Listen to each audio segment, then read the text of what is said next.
Chapter 1184. Sister Yao, you're awesome. Someone below the stage shouted excitedly.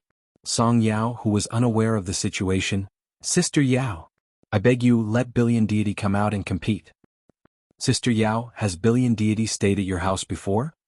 Someone suddenly asked. In the end, someone started to jeer. Song Yao, not only had he stayed at my house, but he was also sitting in the first row watching the competition. Sister Yao, let Billion Deity come out and compete. I'm willing to watch your new drama 10 times. I'll open 10 computers for you to watch. I'll book an entire internet cafe for you to watch. At this moment, everyone in the production crew realized what it meant to be the most popular. Meanwhile, Wang Kai's expression was extremely ugly. He had not expected that Song Yao would actually get Billion Deity's account. Some people in the live stream also reacted. I think I saw Billion Deity just now. She's in the front row. Me too. I thought my eyes were playing tricks on me. Everyone in the live stream was begging the cameraman to move to the first row. Unfortunately, the cameraman did not watch the live stream, which made Billion Deity's fans howl in anger. At this moment, the director was also confused. Who is Billion Deity? The scriptwriter rolled his eyes. A super godly esports big boss. Although she doesn't really participate in competitions, she's very popular, almost on par with Almighty Qin. Also, Billion Deity's popularity overseas is much higher than in China. She's the top 1 player on the K-continent's leaderboard. She's that good? The director was shocked. The scriptwriter laughed coldly. Let me tell you, Song Yao is going to come out of the closet one day, saying that she's with Billion Deity. Do you believe that this godly drama of yours will explode in all directions?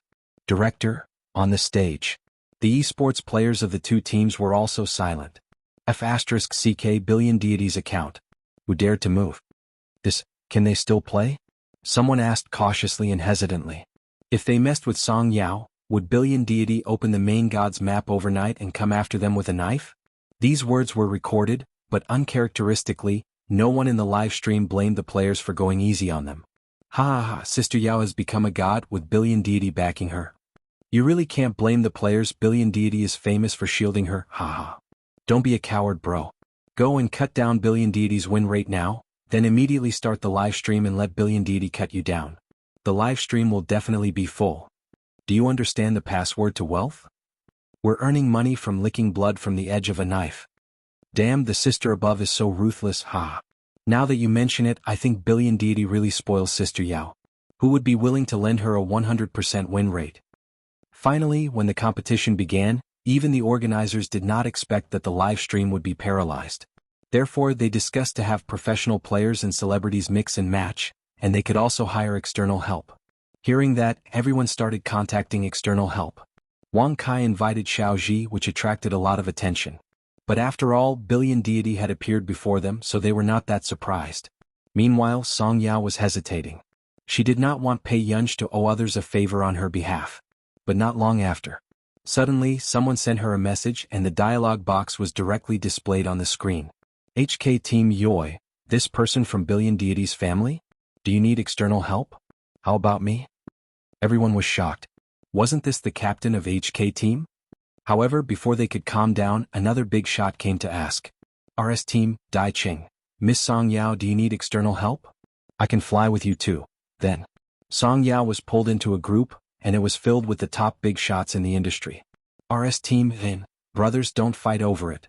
There are still a few competitions left, and everyone is here to show their face to Billion Deity. There's no need to make things awkward, right? P.S. Good night. End of this chapter. Chapter 1185. When the other players saw the ferocious speech in the Big Shots group chat, they were even more shocked. You're already such a big shot, yet you've never thought about being a human? And you're even going to Billion Deity to show your face? The people in the live stream almost stopped breathing from laughing. I really didn't expect that my big shot, Jin, would become a lackey leader one day. Why do I feel like laughing so much? F***CK, a big shot playing with us? What kind of dream is this of a billion esports fans? Sob, Yao Yao has grown up. She actually got Billion Deity. I'm going crazy. Yao Yao has suddenly turned into a queen and is choosing a big shot to play with. Billion Deity, you'll really fall into the hands of a woman if you pamper her so much. You'll fall into the hands of a woman. Spectre's muttering. Ha ha ha, I give up. This time Wang Kai's fans are so angry that their hearts are hurting. Indeed. Seeing this scene, Wang Kai's fans turned off their microphones. Even Song Yao's agent, who was originally waiting in the limousine, accidentally clicked on Song Yao's personal account and realized that something was amiss. It was still 10.5 million yesterday. Now it had soared to 16 million. And it was still breaking through? It had only been a few hours? Song Yao's agent reacted and immediately clicked on the comments section where Song Yao was being scolded. He did not expect the scene to change. The hot comments were all about Song Yao and Billion Deity. What's the relationship between Song and Billion Deity? Song Yao's agent was still puzzled. Scrolling down to read the comments, not only were Billion Deity's fans happy, but there were also Wang Kai's fans who had scolded Song Yao previously. However, they were torn apart by Billion Deity's fans and did not dare to retort. Billion Deity's friendship, love, will be protected by us. No, Sister Yao, please do a good deed and let Billion Deity come out to compete. This child has not seen Daddy Billion in a long time. Sob sob sob. Billion Deity's family is seducing your brother? An unknown celebrity is trying to make trouble with my top esports girl? Puzzled, Song Yao's agent's eyes were unfocused. She suddenly felt that the world had become unfamiliar, at the same time. On the stage, with a big shot leading the way, Song Yao's team members were indeed winning without doing anything.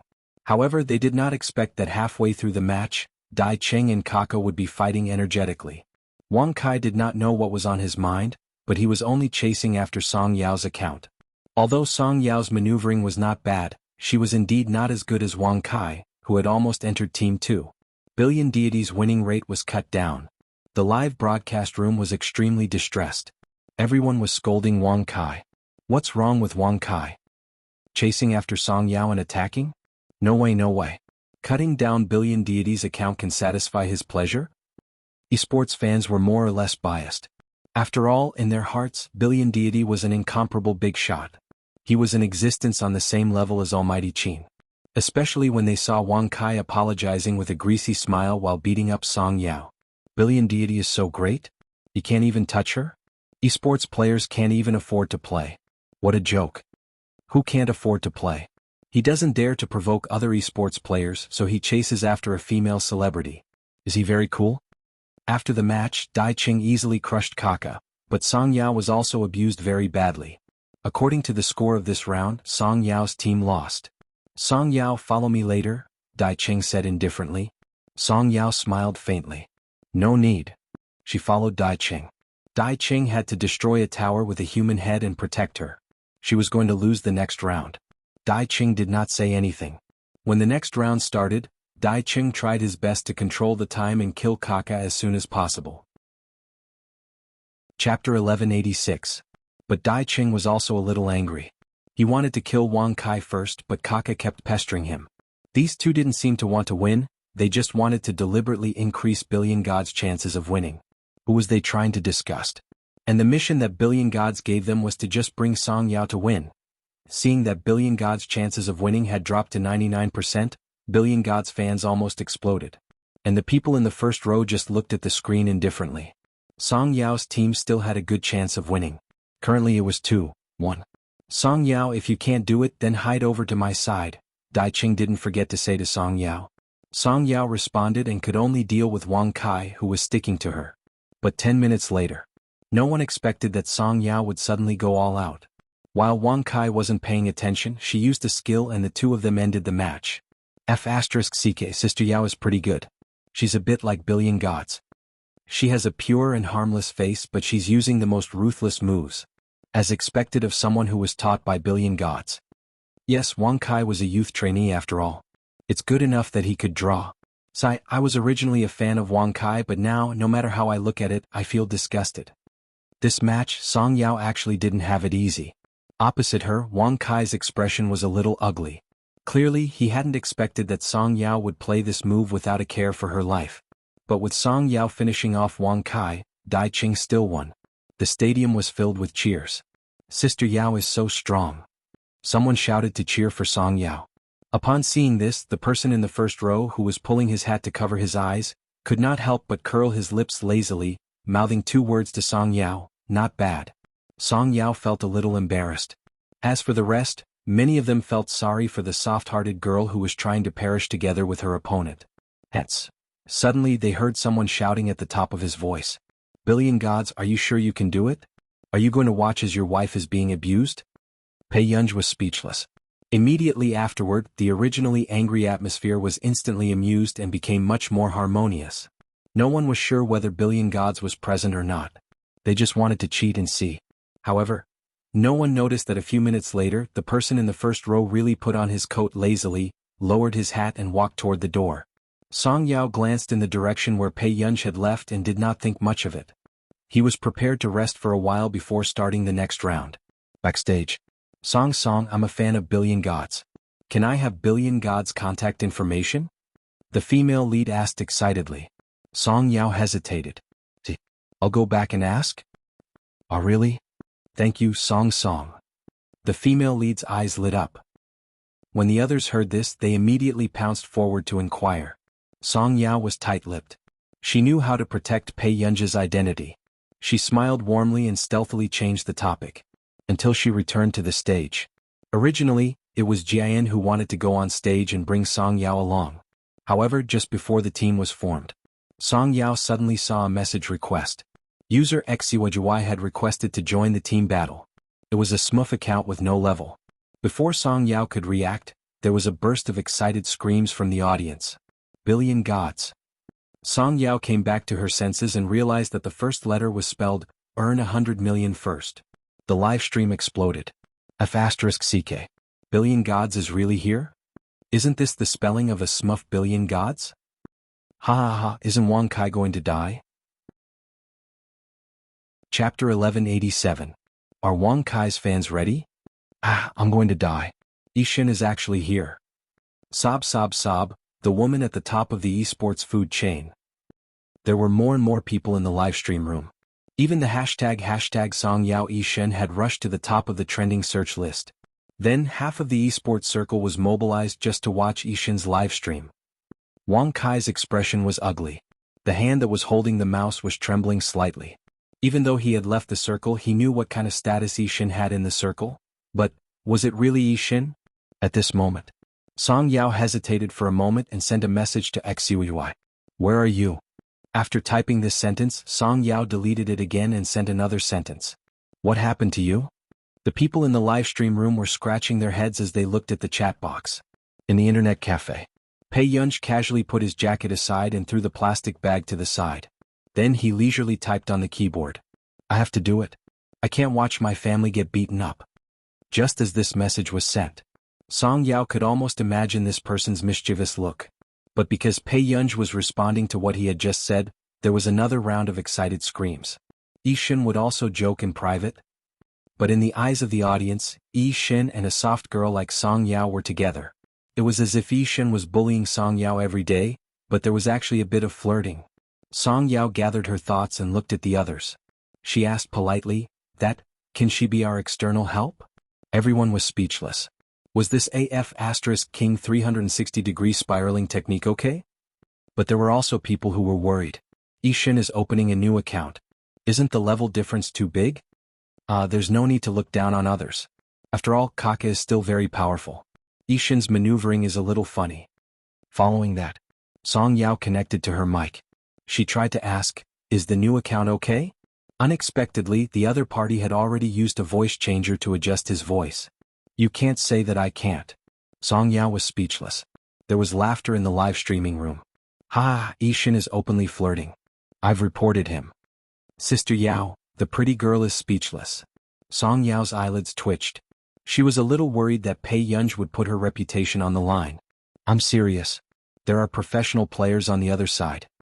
That person's lazy voice could be heard leisurely. Do you still need to look at who the other party is? As soon as he finished speaking, the atmosphere immediately exploded. My Yishin has cracked. He has exploded. My Yishin has fallen. The competition was about to begin. Wang Kai took a deep breath and calmed himself down. He did not believe that anyone could use a smurf account to compete with a professional player who was close to the maximum level. At the thought of this, Wang Kai's gaze was fixed on Pei Yunj. There was a strange glint in his eyes. As long as he could kill Yishin in this round, he would definitely attract a lot of attention. He could even let the company buy trending searches and trample on Yi Shin, who was worshipped by everyone, to gain more attention and popularity. At the same time, compared to Dai Cheng and the others who were present just now, Song Yao also ran to Pei Yunji's side very naturally. Ha ha ha, Sister Yao is openly hugging his thigh. She was still cold to Dai Cheng just now. Once Yi Shin returned, Sister Yao changed. I don't believe that there's nothing fishy about this. Seeing Song Yao using Yi Shin's account to seek protection from a level 0 smurf account, the scene was inexplicably hilarious. Chapter 1188. When Wang Kai saw this scene, he sneered. He was controlling his character to deal with the others nearby. But 3 minutes later, Xiwajui effortlessly took the first clear on Kaka. The strongest esports player in the team was sliced like a cabbage in the hands of this person? It made the other opponent's hair stand on end. Damn. What kind of walking human head reaper was this? F*CK, F*CK, F*CK, F*CK, F*CK, Kaka, who achieved the first kill in 3 minutes at level 0? This is fucking cheating. 100 million deities basic operation. Sit down. Ha ha ha ha ha ha ha ha ha ha ha ha ha ha ha. Million gods, that's it? Okay, now everyone can watch and see what it means to bring a girl to play. I've earned it, I've earned it. I can actually see million gods in a celebrity show. Then came the next. The screen showed a level 0 alt account slowly harvesting heads. She seemed to be operating it effortlessly. It was as if the battlefield was her home ground. As for the audience, they were so shocked that their blood was boiling when they saw a million gods operation. This was a true level 0 alt account crushing the whole field and beating them with her strength. But very soon the audience realized the problem. The last person left was Wang Kai. He was the warrior who chased after Song Yao in the previous 2 rounds. Wang Kai was so nervous that his hand that was holding the mouse was sweating. At this moment, Pei Yunji finished the last cut and turned to look at Wang Kai. He asked in a calm and leisurely voice, "Friend, I heard that you're very good at hacking?" Wang Kai was so anxious that he was sweating profusely. His mind was in a mess and his back was getting cold. Obviously, Million Gods was here to support Song Yao. Ha ha, Million Gods, your grudge is too obvious. Light a stick of incense for warrior Wang Kai. It's been a long time since someone has been remembered by Million Gods. In this lifetime series, I actually ate the candy given by Million Gods. Subsequently, Pei Yunji threw away the weapon with high damage and randomly picked up a low-level weapon. Wang Kai gritted his teeth and made up his mind. He planned to learn from Song Yao and fight it out with Pei Yunji. No matter what, it could be considered as a slap to Million God's face. But he did not expect that Pei Yunji's control and positioning would be faster. He was unable to use his high-end skill points after this move left him in a critical condition. Kaka, who was watching the battle from the side, felt his scalp go numb. He recalled the time when Pei Yunji destroyed his camp with 5 kills in half a minute. Million Gods was still Million Gods. He was simply not human. What's the hurry? Don't be in a hurry to die. Pei Yunji's tone was leisurely, as if he was teasing, but there was no warmth in it. Subsequently, others saw that Pei Yunji's slash only left a little bit of Wang Kai's HP. This was not killing, it was killing. In such a big public place, Pei Yunji only left Wang Kai alone. He slowly slashed his HP bit by bit. Opposite him, Wang Kai's face was green and red. His hands were holding onto the keyboard, and his entire body was trembling with anger. The fans in the live streaming room also began to curse. What does Million Gods mean? Just because you are a professional player, you humiliate an artist like this? Do you have any upbringing? That's too intolerant, isn't it? Is this the attitude of a god in the esports circle? He's openly targeting Wang Kai. However, Million Gods fans had long been displeased with Wang Kai because of the fact that his winning percentage had been slashed. Is it a dog who is chasing after Song Yao?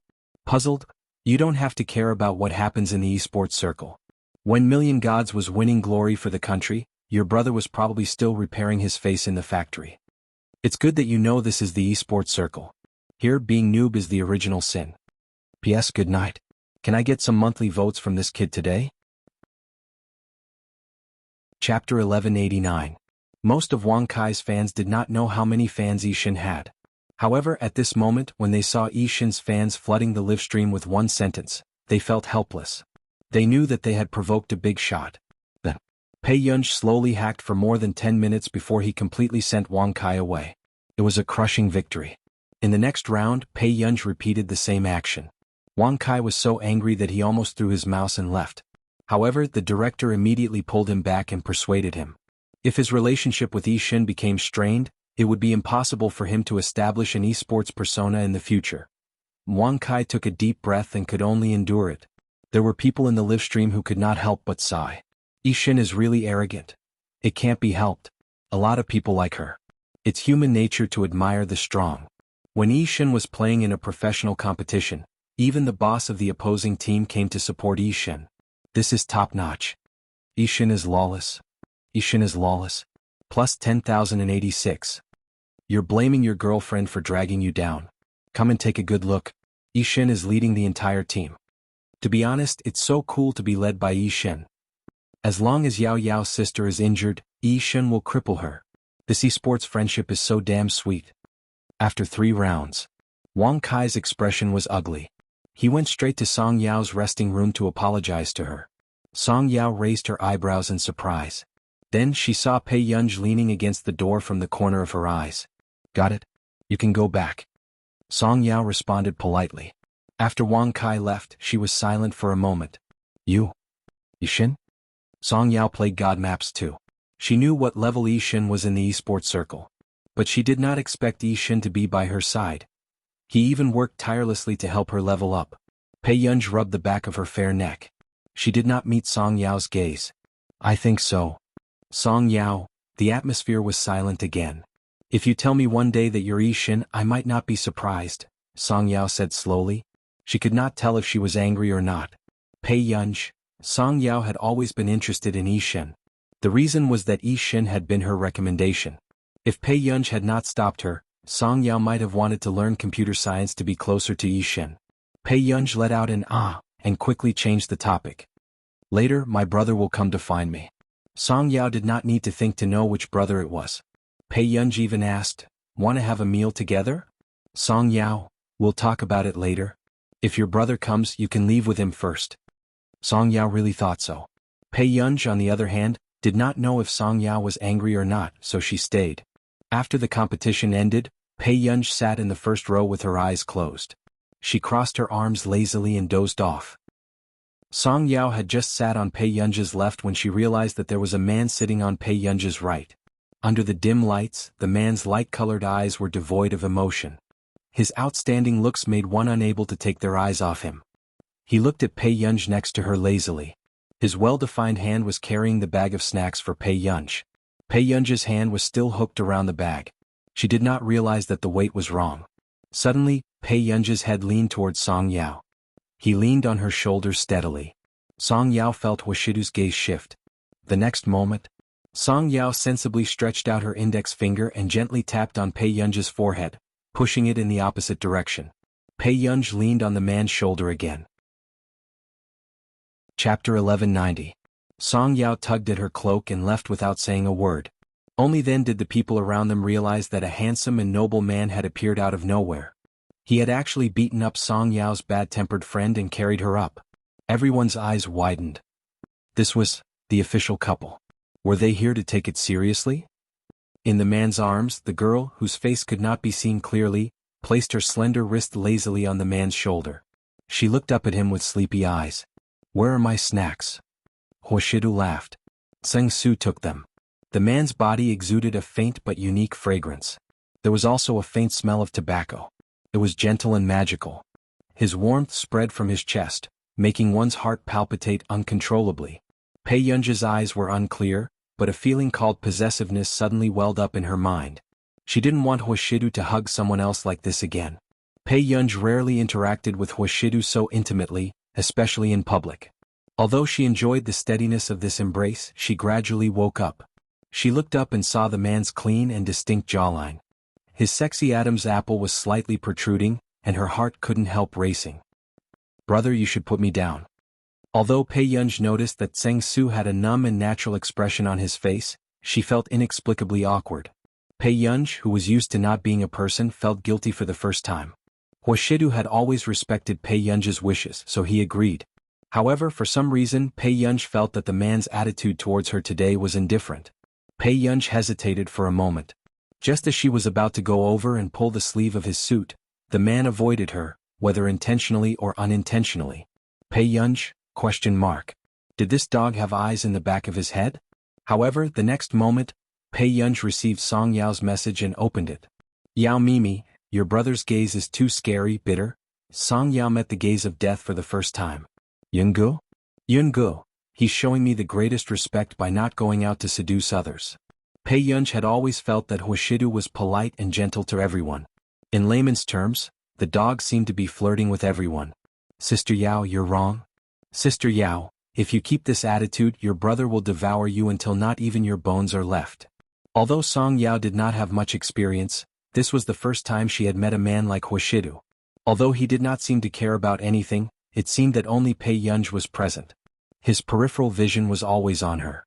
Moreover, when Pei Yunj leaned on her shoulder just now, Song Yao could almost feel how scary the man's gaze was. If she was a man, Song Yao did not doubt that Huashidu would cripple her. When Pei Yunj saw the message, the corners of her eyes twitched slightly. What a mess. Sister Yao, don't treat a wolf like a little wolf dog. There's a difference between a wolf and a dog. The way that man looked at Pei Yunj was obviously possessive. However, Pei Yunj still fooled around every day without knowing anything. She was not afraid that she would not regret it when the time came. Song Yao's advice was meaningless. Pei Yunj, who had nothing to do every day, fooled around, turned off her phone again. Looking at the man's slender and good-looking back view, the corners of her lips curled up slightly. Was a little familiar. Before the man could react, he suddenly heard a soft sound behind him, accompanied by Pei Yunj's voice. The man instinctively turned his head, but was bumped into by someone. Chapter 1191. Huashidu instinctively reached out to hold her arm. When he lifted his eyes, he saw her smiling at him. He said lazily, "What are you doing? Are you trying to blackmail me?" "Nothing." Pei Yunj smiled and stood on her tiptoes to look at him. "I'm touching you, brother." Seng Su's eyelids twitched. Miss Yunji's flirting skills were not bad at all. However, for some reason Huashidu was about to let go of her hand, but Pei Yunj held it tightly. The man stared at her for a while, but in the end he gave in and allowed her to lead him downstairs. However, as soon as they got downstairs, someone called Huashidu. Pei Yunj could only hear the man lowering his voice and dealing with the person on the phone indifferently. "I'll look for you in a few days." "Okay. All right." The man didn't say anything, but Pei Yunj let go of Huashidu's hand and sat in the passenger seat to wait for him. Huashidu looked at her from the corner of his eye. He was about to sit in the driver's seat and take Pei Yunj to dinner. However, he saw Pei Yunj leaning against the window, tapping the window with her fingertips and staring at him with her beautiful eyes. The man was indeed the most eye-catching person in the crowd. Today the man was wearing a black suit as usual, but inside he was wearing a blue cotton shirt. 2 buttons were loosened lazily, revealing his collarbone, which made his skin look dazzlingly fair. As he spoke on the phone, he glanced at her from the corner of his eye. The way he raised his eyebrows was inexplicably sexy and seductive. "Sit properly and behave." Huashidu's words were obviously not directed at the person on the phone, but at her. And the person on the phone was silent for a moment. The next moment, Pei Yunj suddenly curved her lips, leaned half of her body out of the car window, and moved closer to the man. She raised her eyebrows and asked arrogantly, "Huashidu, who are you talking to?" Seng Su, who was next to her, looked at Pei Yunj with the words, "I'm up to no good" written all over her face. Miss Pei was out of control. Yuhan Ran was silent for a moment on the phone. "That ancestor of yours?" She actually called Huashidu by his full name. She was really spoiled by Huashidu. The man chuckled softly and glanced at her casually. "Yeah, he's not an ancestor." Just now, Yuhan Ran was discussing how to get Huashidu to help persuade the 2 elders of the Yu family to let Yuman Ran go on a blind date. If this matter continued to develop, Yuman Ran might really want to cut ties with the Yu family. And Pei Yunj felt that the other party had mentioned her on the phone, so she silently prepared to shrink back. But the next moment, "Let's talk next time, I still have something to do," Huashidu said casually and hung up the phone. He conveniently wrapped his arms around her slender waist again. He easily held her in place. She couldn't retreat even if she wanted to. Huashidu threw the phone into his pocket and raised his alluring eyes. Pei Yunj also felt the man's fingertips on her waist, rubbing inch by inch. It was extremely ambiguous and deadly. "You came out and want to shrink back without doing anything. Are you a tortoise?" Pei Yunj, out of the corner of her eye, Pei Yunj could already feel the gazes of the surrounding people. Pei Yun's heart was beating like a drum and she was a little stiff. The man's thin red lips curled up. The low laughter of a venomous person fell on her ears with ambiguous heat. "You are so thin-skinned, little girl." Washidu was in a good mood. He stretched out his hand and pinched the young lady's cheek. Pei Yun's face was burning red. Then, Washidu held the car window with one hand and watched Pei Yun sit back down before returning to the driver's seat. Chapter 1192. When Pei Yun and Washidu left, Song Yao was standing at the door and saw what had just happened. Song Yao sighed softly. It was hopeless. Pei Yun had been the top scorer in the country and old Madame Hua had been happy for an entire week. However, not long after, everyone saw that old Madame Hua was so happy that she wanted to take Pei Yun out with her. Sung Su wanted to say something but hesitated. In the past few days, Master Du had specially assigned work to accompany Miss Pei out. Grandma Yun doesn't have time. Washidu hung up the phone and turned to look at her. What do you mean? Doesn't want to go out with me? After old Madame Hua finished speaking, she turned to look at Pei Yun for confirmation. Pei Yun rubbed the long hair at the back of her head. She had always been very patient with the older generation. She won't either. Look, also wants to go out with me. Old Madame Hua was very arrogant and disdainful. If she doesn't want to go out with me, what's the point of going out with a man like you? Washidu, Auntie Meow's eyelids twitched. Usually, old Madame Hua was very smart and knew not to let anyone steal Miss Pei away. Why was it that Miss Pei had finally finished her college entrance examination and could finally spend some time with Mr. Hua? Why was she so muddle-headed? Old Madam, why don't you let Miss Pei go out with you after some time? Auntie Meow also quickly said. No. I'm going to take her shopping and watch a concert today. I've already prepared the tickets. Old Madame Hua insisted. Pei Yun slowly rubbed the skin under her eyes with her fingertips. Okay, then when are we going out? Old Madame Hua was overjoyed when she heard that. Look, Gur is much more filial than you. Washidu, Pei Yun went upstairs to change her clothes. When she walked down, she found that Washidu was the only one in the living room. Brother, aren't you going to work overtime at the company? Pei Yun asked casually. The man grunted indifferently. At this moment, Pei Yun suddenly realized. Could it be that Washidu wasn't going to work and planned to accompany her? Pei Yun, not long after. Pei Yun sat on the edge of the sofa and propped one hand in front of him. She smiled and asked in the man's ear, Then brother, are you going to pick me and Grandma up for dinner tonight? Washidu could tell that the little girl was trying to coax him. He reached out lazily and pinched her chin.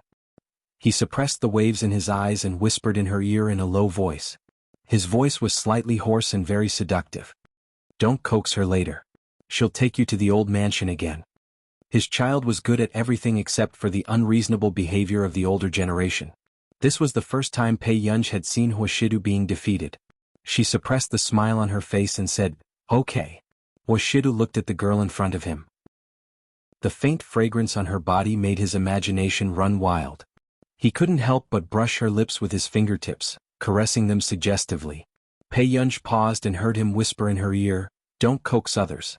Coax me more. In the car. I say Shidu is getting more and more petty.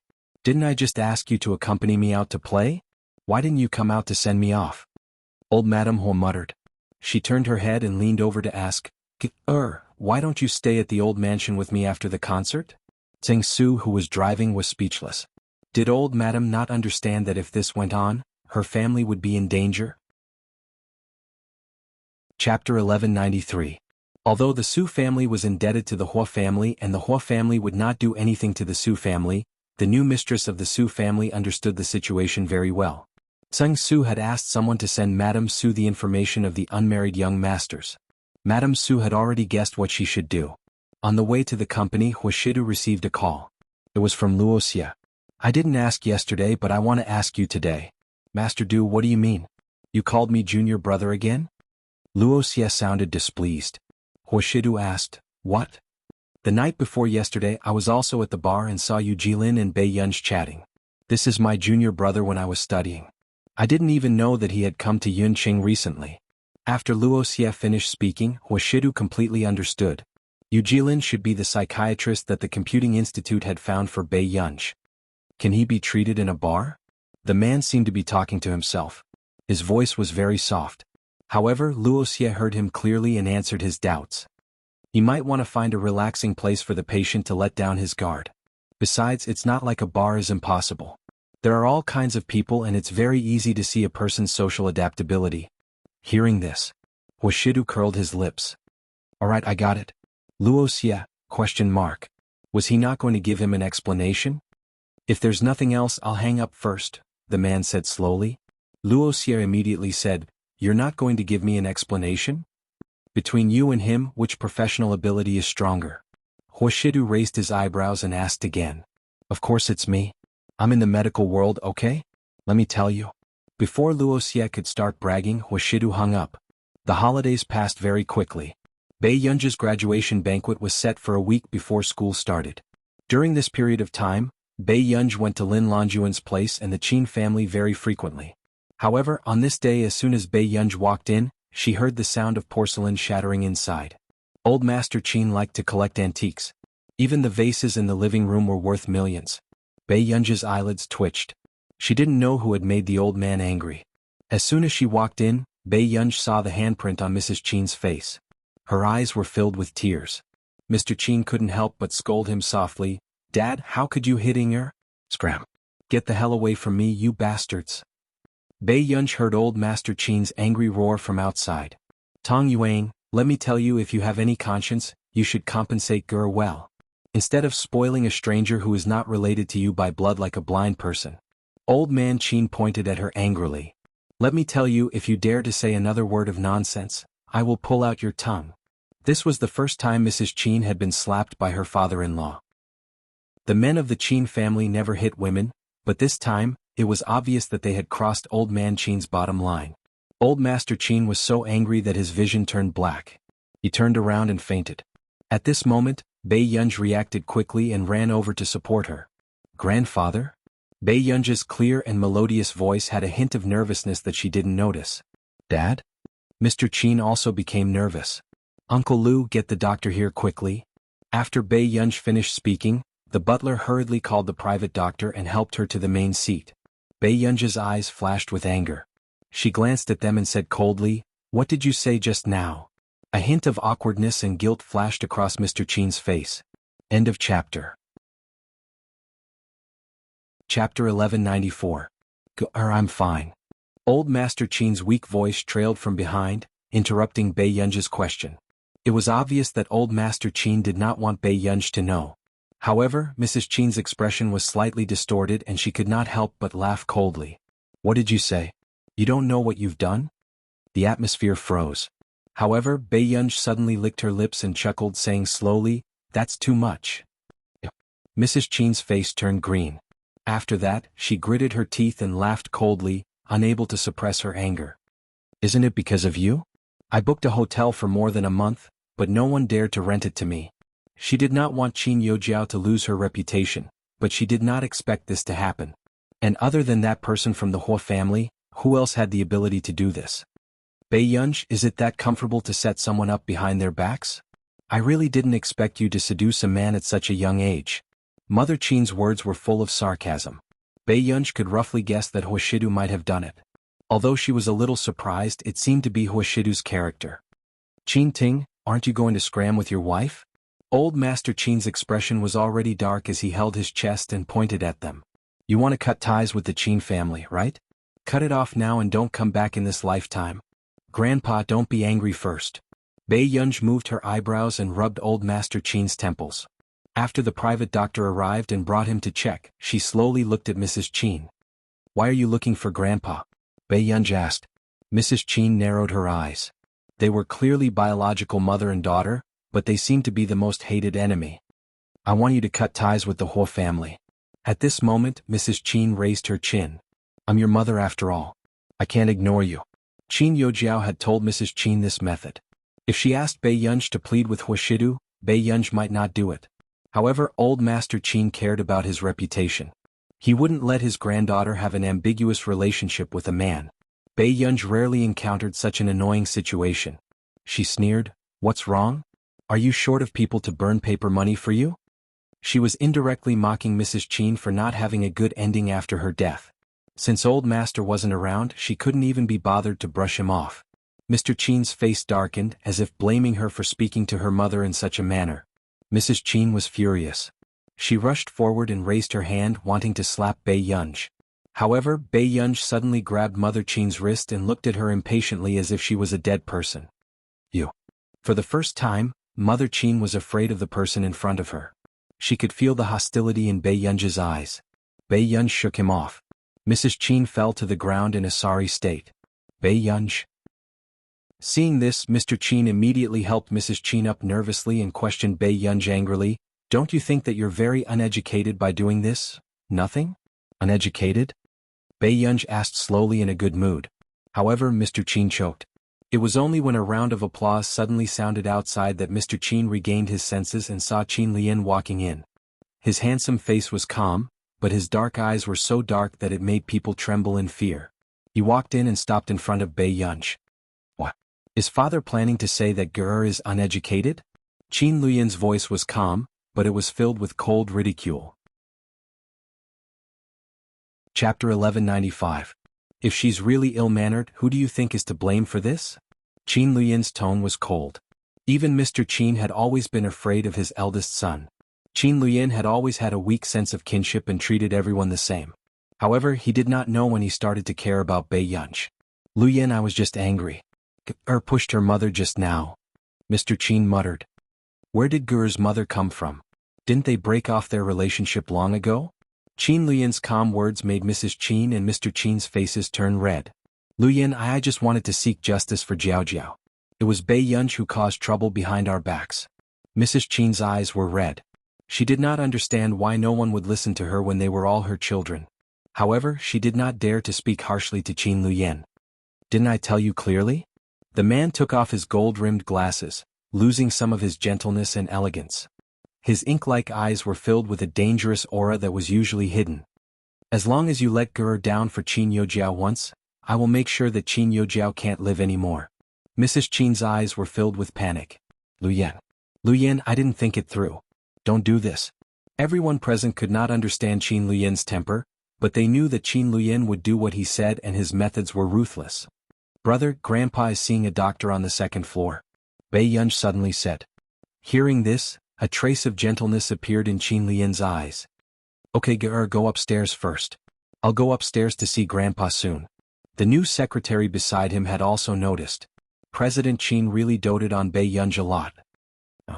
Bai Yunj hummed calmly and turned to go upstairs. However, when Qin Lian's eyes swept past Mrs. Qin and Mr. Qin again, there was no warmth.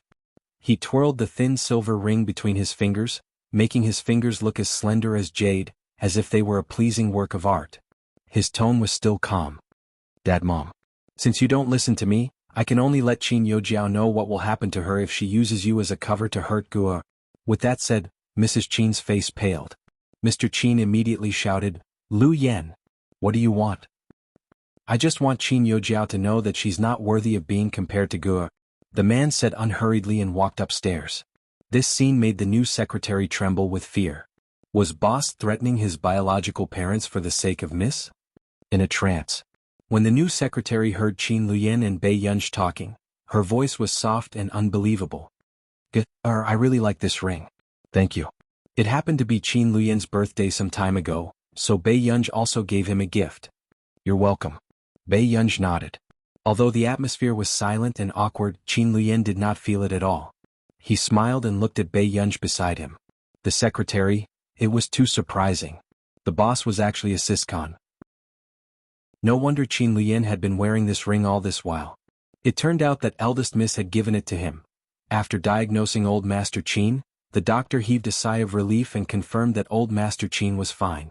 However, he also warned Bai Yunj and the rest that old Master Qin was old and could not get angry easily. A trace of irritation flashed past Bai Yunj's eyes and she thanked the doctor, saying that there wouldn't be a next time. If there was a next time, she would definitely throw Tong Yueying out personally. Within a few days, Cheng Zihuai also went to the Qin Corporation with a dark expression. Because not only was Qin Youjiao unable to rent a hotel venue, she had also been ordered to withdraw from the International Musicians Association. End of chapter. Chapter 1196. Is there a need? Cheng Zihuai's expression was extremely dark. Young Master Cheng's temper is a little bad now. The man was wearing gold-rimmed glasses and said calmly, Qin Luyan, in order to please Bei Yunj, are you so heartless that you want to destroy Yo Jiao? Qing Zihuai questioned. Isn't it only right for a brother to coax his sister? The man's unhurried words made Qing Zihuai even angrier. When Qin Yojiao was in the Qin family, he had not doted on Qin Yojiao so much. The Qin family really only recognizes blood ties and no feelings. Qing Zihuai gritted his teeth, although he had long disliked Qin Luyan. Even a dog would have more feelings than President Qin, right?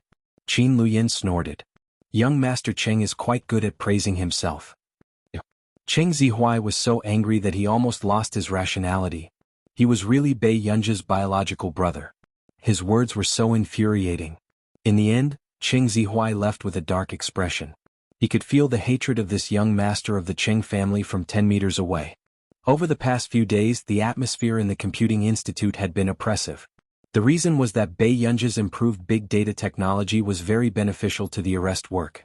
Researchers from several countries had a meeting and suggested to push the truth, but it was rejected by Bei Yunj. The reason was that this technology was not only beneficial to the country's arrest work, but also beneficial to illegal elements to obtain some data that was not made public. For example, for so many years, many countries had insisted on protecting the genetic data of their people. Once it was controlled by the enemy, it might lead to the extinction of the entire nation. It was also because of this that Bei Yunj was impatient with this meeting and was very grumpy.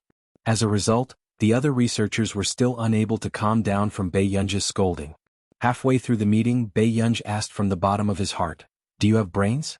This was the first time a group of scientific research elites, who had been called geniuses since they were young, were despised for their intelligence. They almost wanted to fight with Bei Yunj. In the end, when the meeting ended, Bei Yunj also warned everyone. If anyone touched this technology, they would have to bear the consequences. In the office, hearing Bei Yunj insult all the big shots, Si Qingyan was shocked. "Yunj, aren't you going overboard?" Bei Yunj paused. "I'm not scolding them. I'm just asking." Si Qingyan was speechless. "What do you mean by the consequences? Threatening them?" Si Qingyan could not help but ask. Bei Yunj said, "A simple lunatic would blow up the most famous building and cause panic. But a lunatic with a bit of brain can overturn a country or even the world."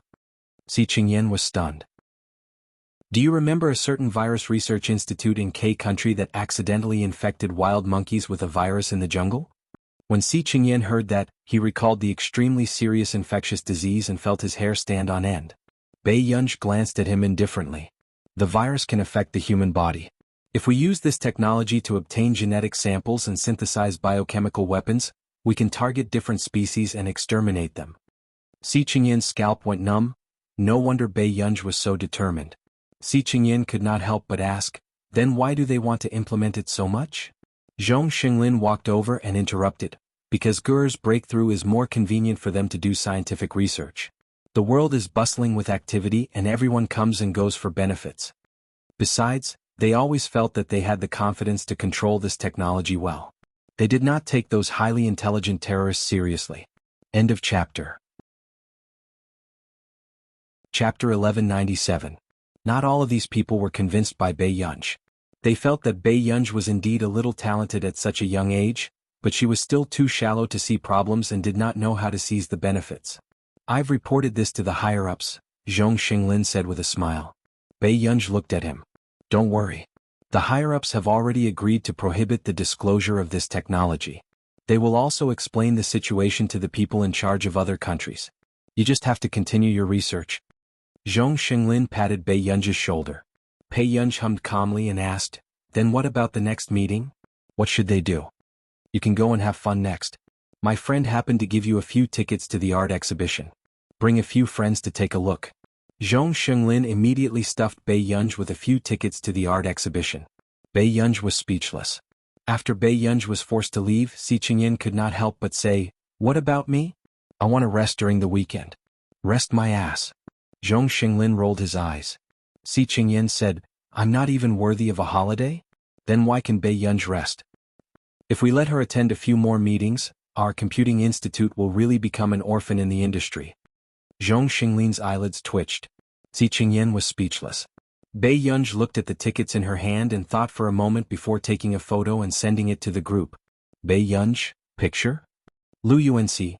Master Pei, will typing a few more words affect the country's fate? Bei Yunj, 1. Song Yao, 1. Chu Zhixing, 1. Lu Unc was speechless. 2 Bei Yunj isms. The tickets to the art exhibition that Zhong Xinglin had given her were difficult to get in the outside world, but Bei Yunj still had an extra ticket in her pocket. What's this drawing? I don't understand. Lu Unc made a judgment. Bei Yunj glanced at him sideways. If you don't understand, why did you apply for construction? Lu Unc, Song Yao and Chu Zhixing did not have much appreciation, but they did not speak easily. It was only when she walked in front of a picture that Song Yao said softly to Bei Yunj, "The author of this painting seems to be very famous. Previously, he was banned from the art exhibition because of his inappropriate speech and connotations. He didn't expect that the most famous one had been preserved. I heard that many people are calling for politics to stay away from art.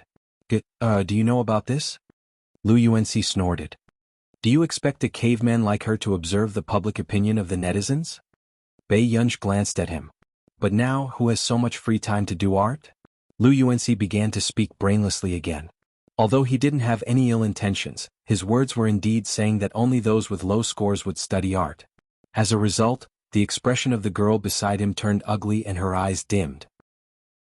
Bei Yunj happened to catch a glimpse of the light blue powder under the girl's fingernails from the corner of her eye. She retracted her gaze and looked at the painting for a while. She said slowly, "Art doesn't serve the country. It serves human society. But any art that divides the country is essentially a drag on the social development of the nation. When ordinary people appreciate art, apart from the skills of the author, they can also see their meaning, class, desire, struggle, darkness, and symbiosis." Bei Yunj explained according to the row of paintings on the corridor. Artists can be romantic sociologists or lunatics who burn themselves and try to light up the corners of the world. She walked in front of one of the paintings and said leisurely, "For example, this dream is quite interesting. If the theme didn't mention it, you would have a different association. If you have to use something to explain it, the naked eye and mortals have long attained Bodhi. If it's concrete, it's this." Lu Unc asked with difficulty. "What do you mean?" Bei Yunj said, "All forms are illusory. If you see all forms, you will see Tathagata." Lu Unc couldn't help but ask, "Can you speak human language?"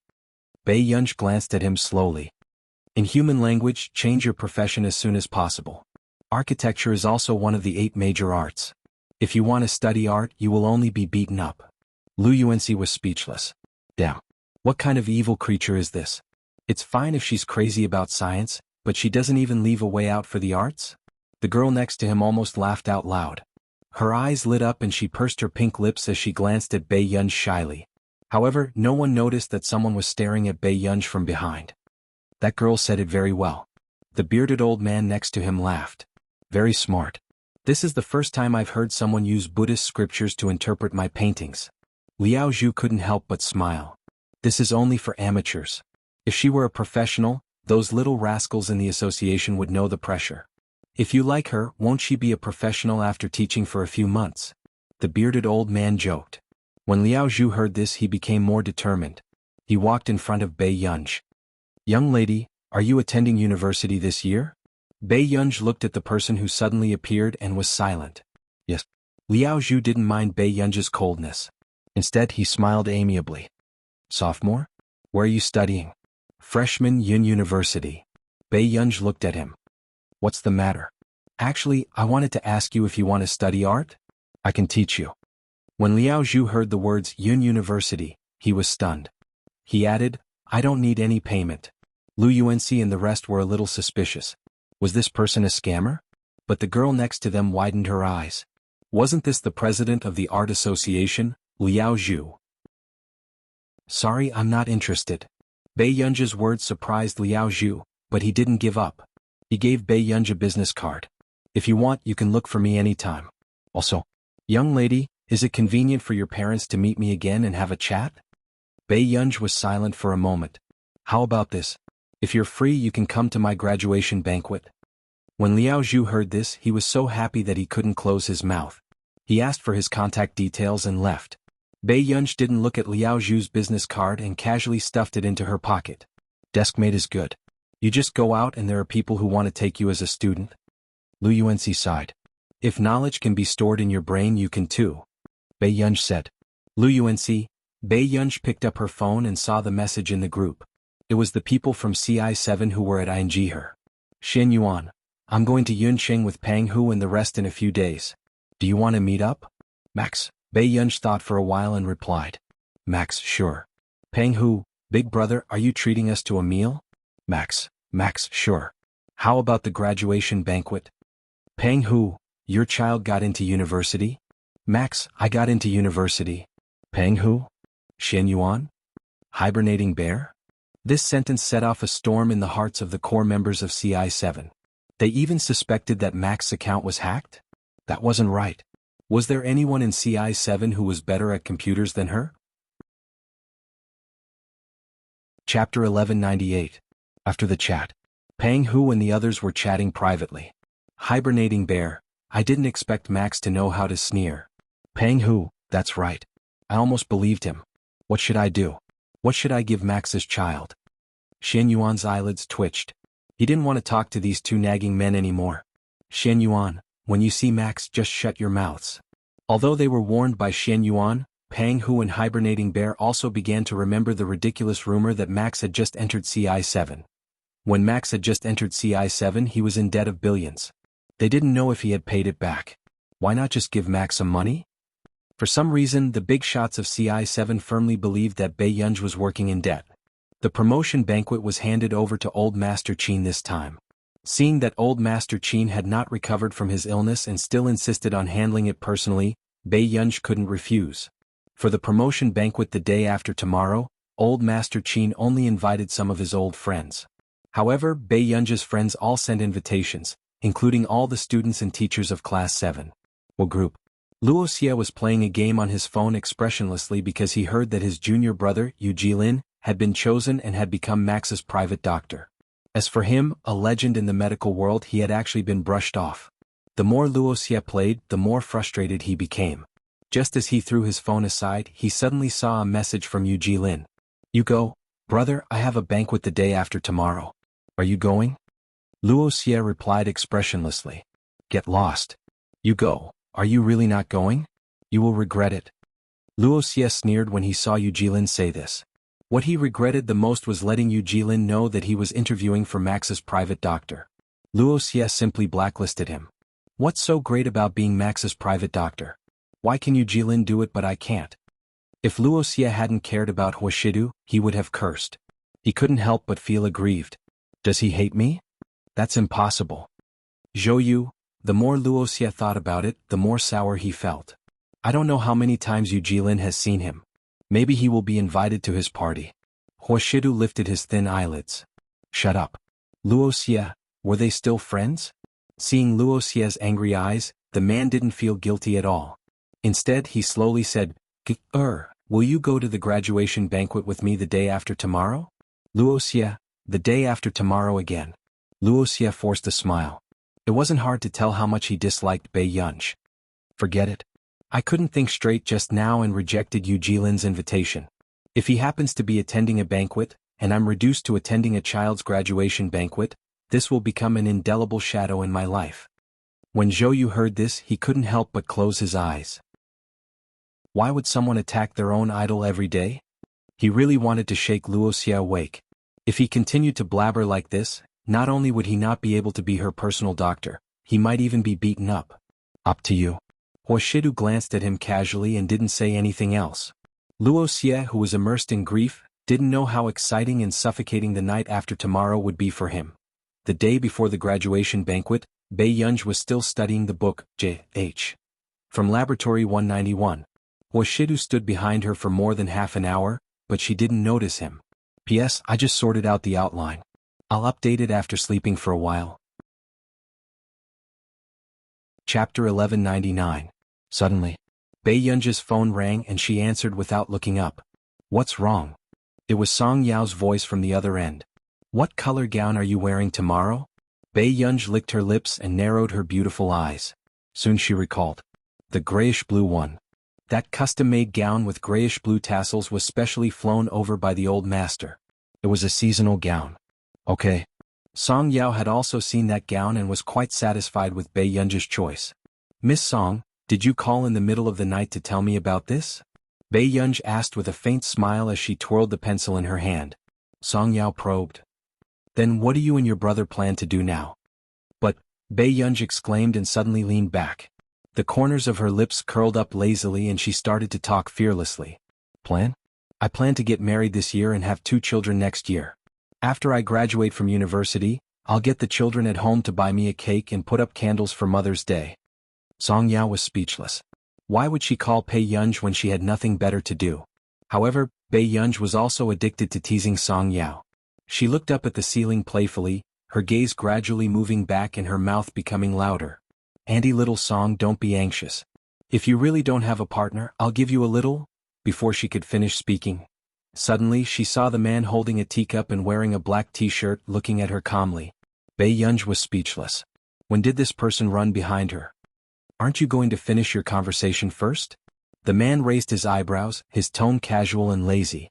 On the other end of the line, Song Yao also heard Huashidu's voice, but her heart did not ache for Bei Yunj. It was best if someone could teach this young master a lesson. Bei Yunj was silent for a moment before she straightened her back. Well, Tian, see you tomorrow? On the other end, Song Yao could not help but smile. Okay, good night. The call was hung up and the atmosphere was strange. When did you come in? Bei Yunj asked subconsciously. Before you call me. Without waiting for Bei Yunj to complain, Huashidu said slowly, I wanted to remind her, but I was afraid that I would disturb our union studies. Bei Yunj, the car flipped again. Huashidu licked his thin red lips and chuckled. However, I'm also quite curious who Yunyun wants to hug next year. The man's pair of seductive peach blossom eyes could not hide his smile, and there was also a hint of teasing.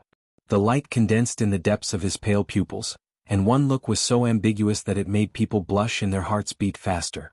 Then Bei Yunj heard him say, this idea is quite torturous. Bei Yunj, her words were a momentary pleasure, but she ended up in the crematorium. Seeing that Bei Yunj's neck was slightly red, Huashidu stopped teasing her. He smiled silently and reached out to scratch her chin. I've heated up some milk for you downstairs. Drink it before you sleep. Bei Yunj stood up abruptly and ran out. The man looked at Bei Yunj's back and raised his eyebrows lazily, the smile on his lips faintly discernible. She hid quite quickly. The next day, Song Yao had just entered the lounge on the 2nd floor when she saw a person in a grayish-blue dress leaning lazily against the sofa. Her black hair was scattered, her skin was fair like jade, and her eyes were filled with charm. It was a simple and elegant gown, but on her, it looked lazy, sexy, and classy. Chapter 1200. Your waist isn't good? Why are you lying down? Song Yao could not help but smile. It was obvious that he remembered yesterday's accident.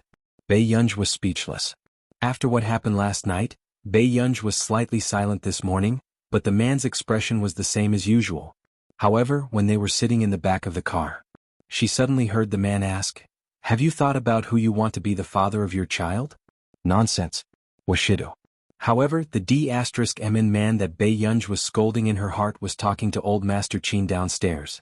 Bei Yunj leaned her chin against the railing on the 2nd floor with Song Yao. She saw that the man was wearing a neatly ironed black suit. His shirt buttons were not as loose as usual, but were buttoned to the top. Bei Yunj thought. It seemed like every time he was in front of old Master Qin, Huashidu's shirt buttons would be buttoned properly. When he spoke to old Master Qin, his tone was always gentle and patient. There was no sense of distance. However, as long as old Master Qin walked far away, although the man looked refined and dignified, his expression was indifferent and light. There was a sense of alienation that kept people thousands of miles away. Suddenly, Song Yao smiled. That's great. What? Bei Yunj asked. When I liked Fu Yanbai in the past, I overestimated myself and always treated a man's charity as something special. But later I found out that because we are destined to have an unequal relationship, as long as he treats me normally, I will think that he treats me well. Song Yao's eyes were curved, but her voice was as gentle and smiling as ever. But Huashidu was different. He was so good to Bei Yunj that anyone with a discerning eye would be envious of. It was as if, as long as you look at me with a little love in your eyes, I will walk over and hug you openly. With such a man liking Bei Yunj, Song Yao was not afraid that Bei Yunj would follow in her footsteps. Bei Yunj looked at Song Yao for a while. She reached out to stroke the hair on her neck and said slowly, Tianan, don't be afraid. As long as I'm around, there won't be a second Fu Yanbai by your side. Song Yao did not want to waste her energy to like anyone else. Now she only hoped that her parents would be healthy and happy. Bei Yunj would succeed in everything. In the evening, there were many guests downstairs. After some of old man Qin's old friends finished exchanging greetings, they glanced over and saw several old men with smiles on their faces. Although they weren't dressed extravagantly, they looked strangely familiar. Those people look familiar. Someone could not help but murmur. Do I look familiar? But from what I see he looks very ordinary. I thought he had snuck in. As soon as he said this, a certain CEO was pushed hard by his friend. What's wrong with you? That was by Mingzhang, an academician of the Academy of Sciences and the former president of Yun University. You don't even like her? As soon as he said that, everyone looked at Bai Mingzhang. Bai Mingzhang's friends were dressed in the same style as Bai Mingzhang, and they looked very familiar with each other. Oh, Bai? Then the people around him can't all be. The person who spoke felt his legs go soft. This was a scientific research big shot that could only be seen on TV. Zhong Xinglin, Zhou Moping, Yu Guang, Si Qingyan, and the current principal of Yun University. I don't know the rest. However, when these names were read out, it was already enough to make people suck in a breath of cold air. Did half of the scientific research community come to celebrate eldest Miss Qin's graduation? Wasn't this too extravagant? A VIP of this level was not someone who could be invited by money and power. Chapter 1201. These people who stood at the top of the scientific research field did not care if you were rich or not. Otherwise, with the standards of people like Bai Mingzhang and Zhou Moping, selling a few patents would make people look up to them for the rest of their lives. What's going on? Old Master Qin can even invite these people? The others could not help but be shocked. After the people at the side came back to their senses, they stared at the two figures and hesitated. In the end they did not say a word. Old Master Leng and Old Master Chu were actually here. The boss who had seen Old Master Chu and Old Master Leng by chance felt his scalp tingle. The scariest thing was that the Qin family could invite these two people. People like Old Master Leng and Old Master Chu would not easily attend banquets and did not like to have anything to do with people in the industry. It was said that even at Old Master Chu's nephew's coming-of-age ceremony, Old Master Chu only bowed and did not attend because there were too many people who wanted to see him. But today Old Master Chu actually came to the Qin family personally? Looking at Old Master Chu's jubilant expression, those who did not know would think that the main character of today's banquet was Old Master Chu's biological granddaughter. But not long after. Suddenly, 3 men from another race walked into the hall. The man in the lead had blonde hair and blue eyes. He was handsome and was about 30 years old. He had a literary temperament, but his simple work clothes did not match the elegant and noble style of the hall.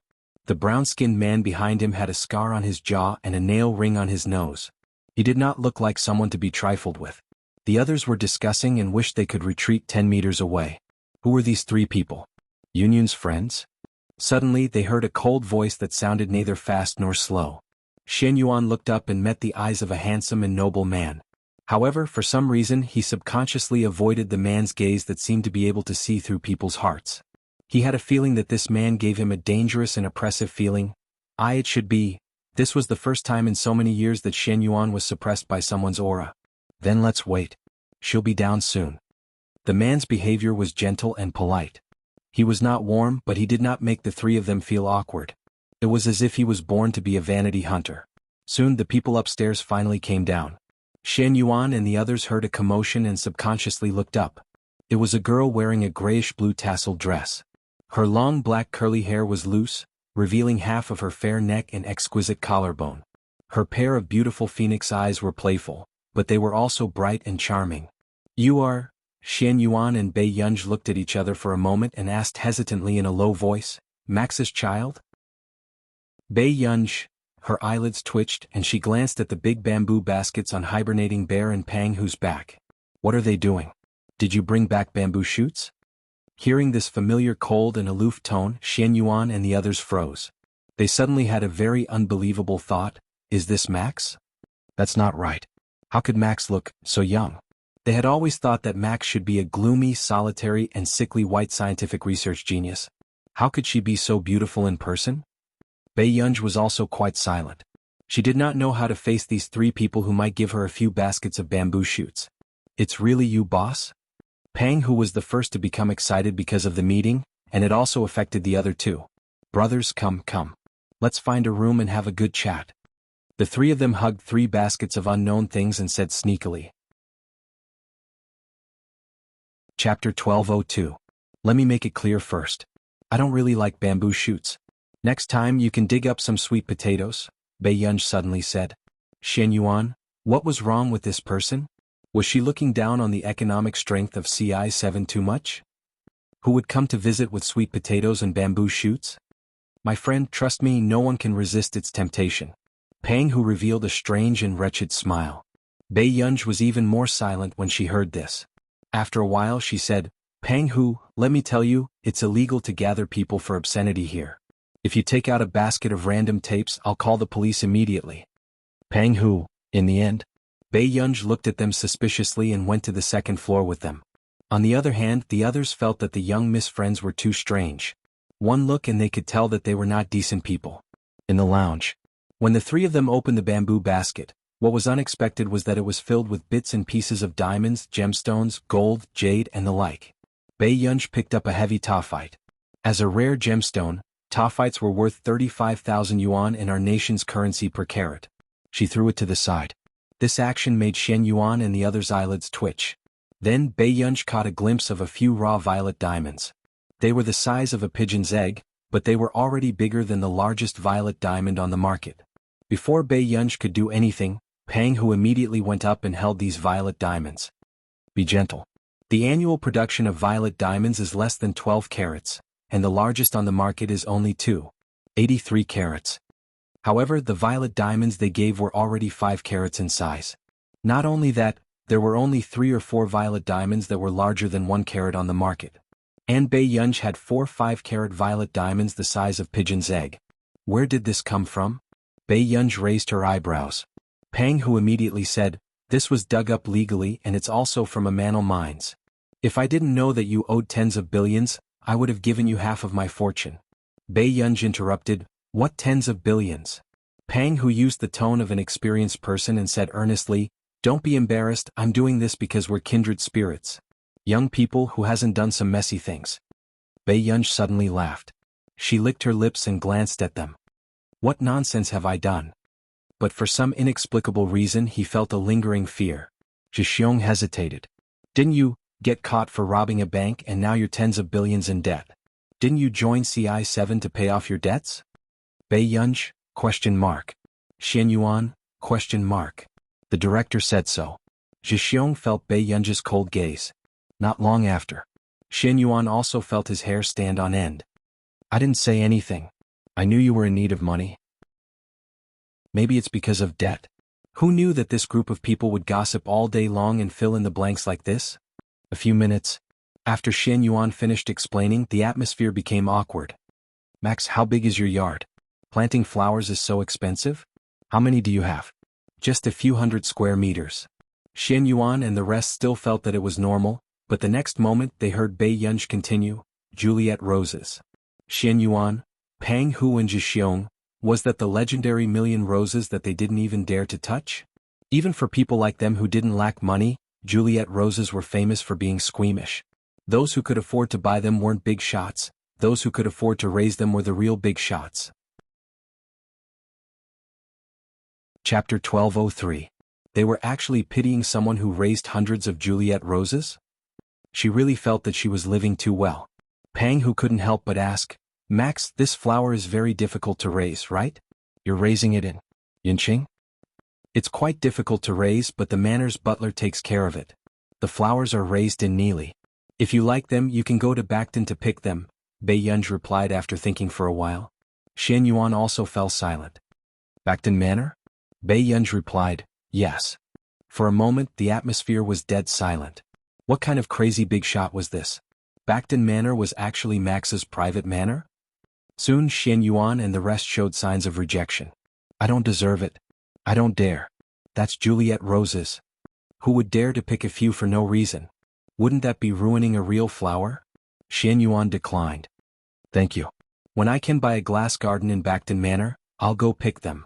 Yes, that was a glass garden with encyclopedic information. Bei Yunj. The way Xian Yuan and the rest looked at Bei Yunj also changed. As expected of Max, he could even raise such a money-burning hobby. Bei Yunj. her eyelids twitched. Alright, take the things back. I don't lack money. Bei Yunj wasn't interested in taking advantage of others, but she remembered that the three of them had donated more than half of their assets because they thought she was in debt.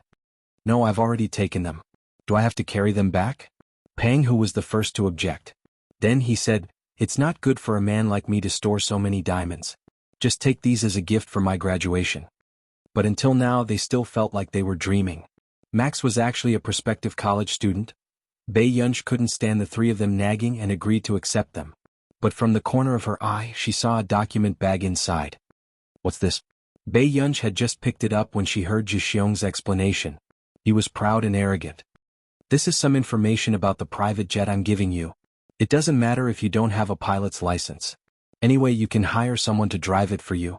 Am I being very thoughtful? Bei Yunj, at this very moment, there were a few uninvited guests downstairs.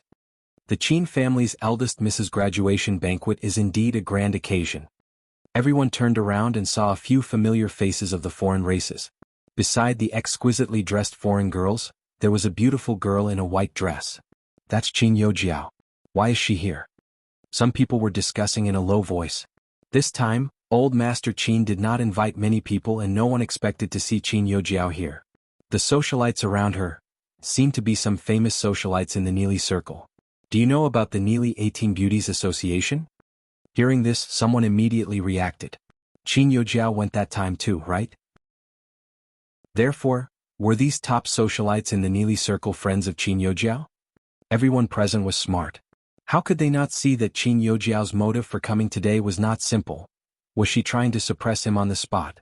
After all, she heard that Qin Yojiao was pressured by the Qin family and refused to rent a better hotel to her. Why are you here?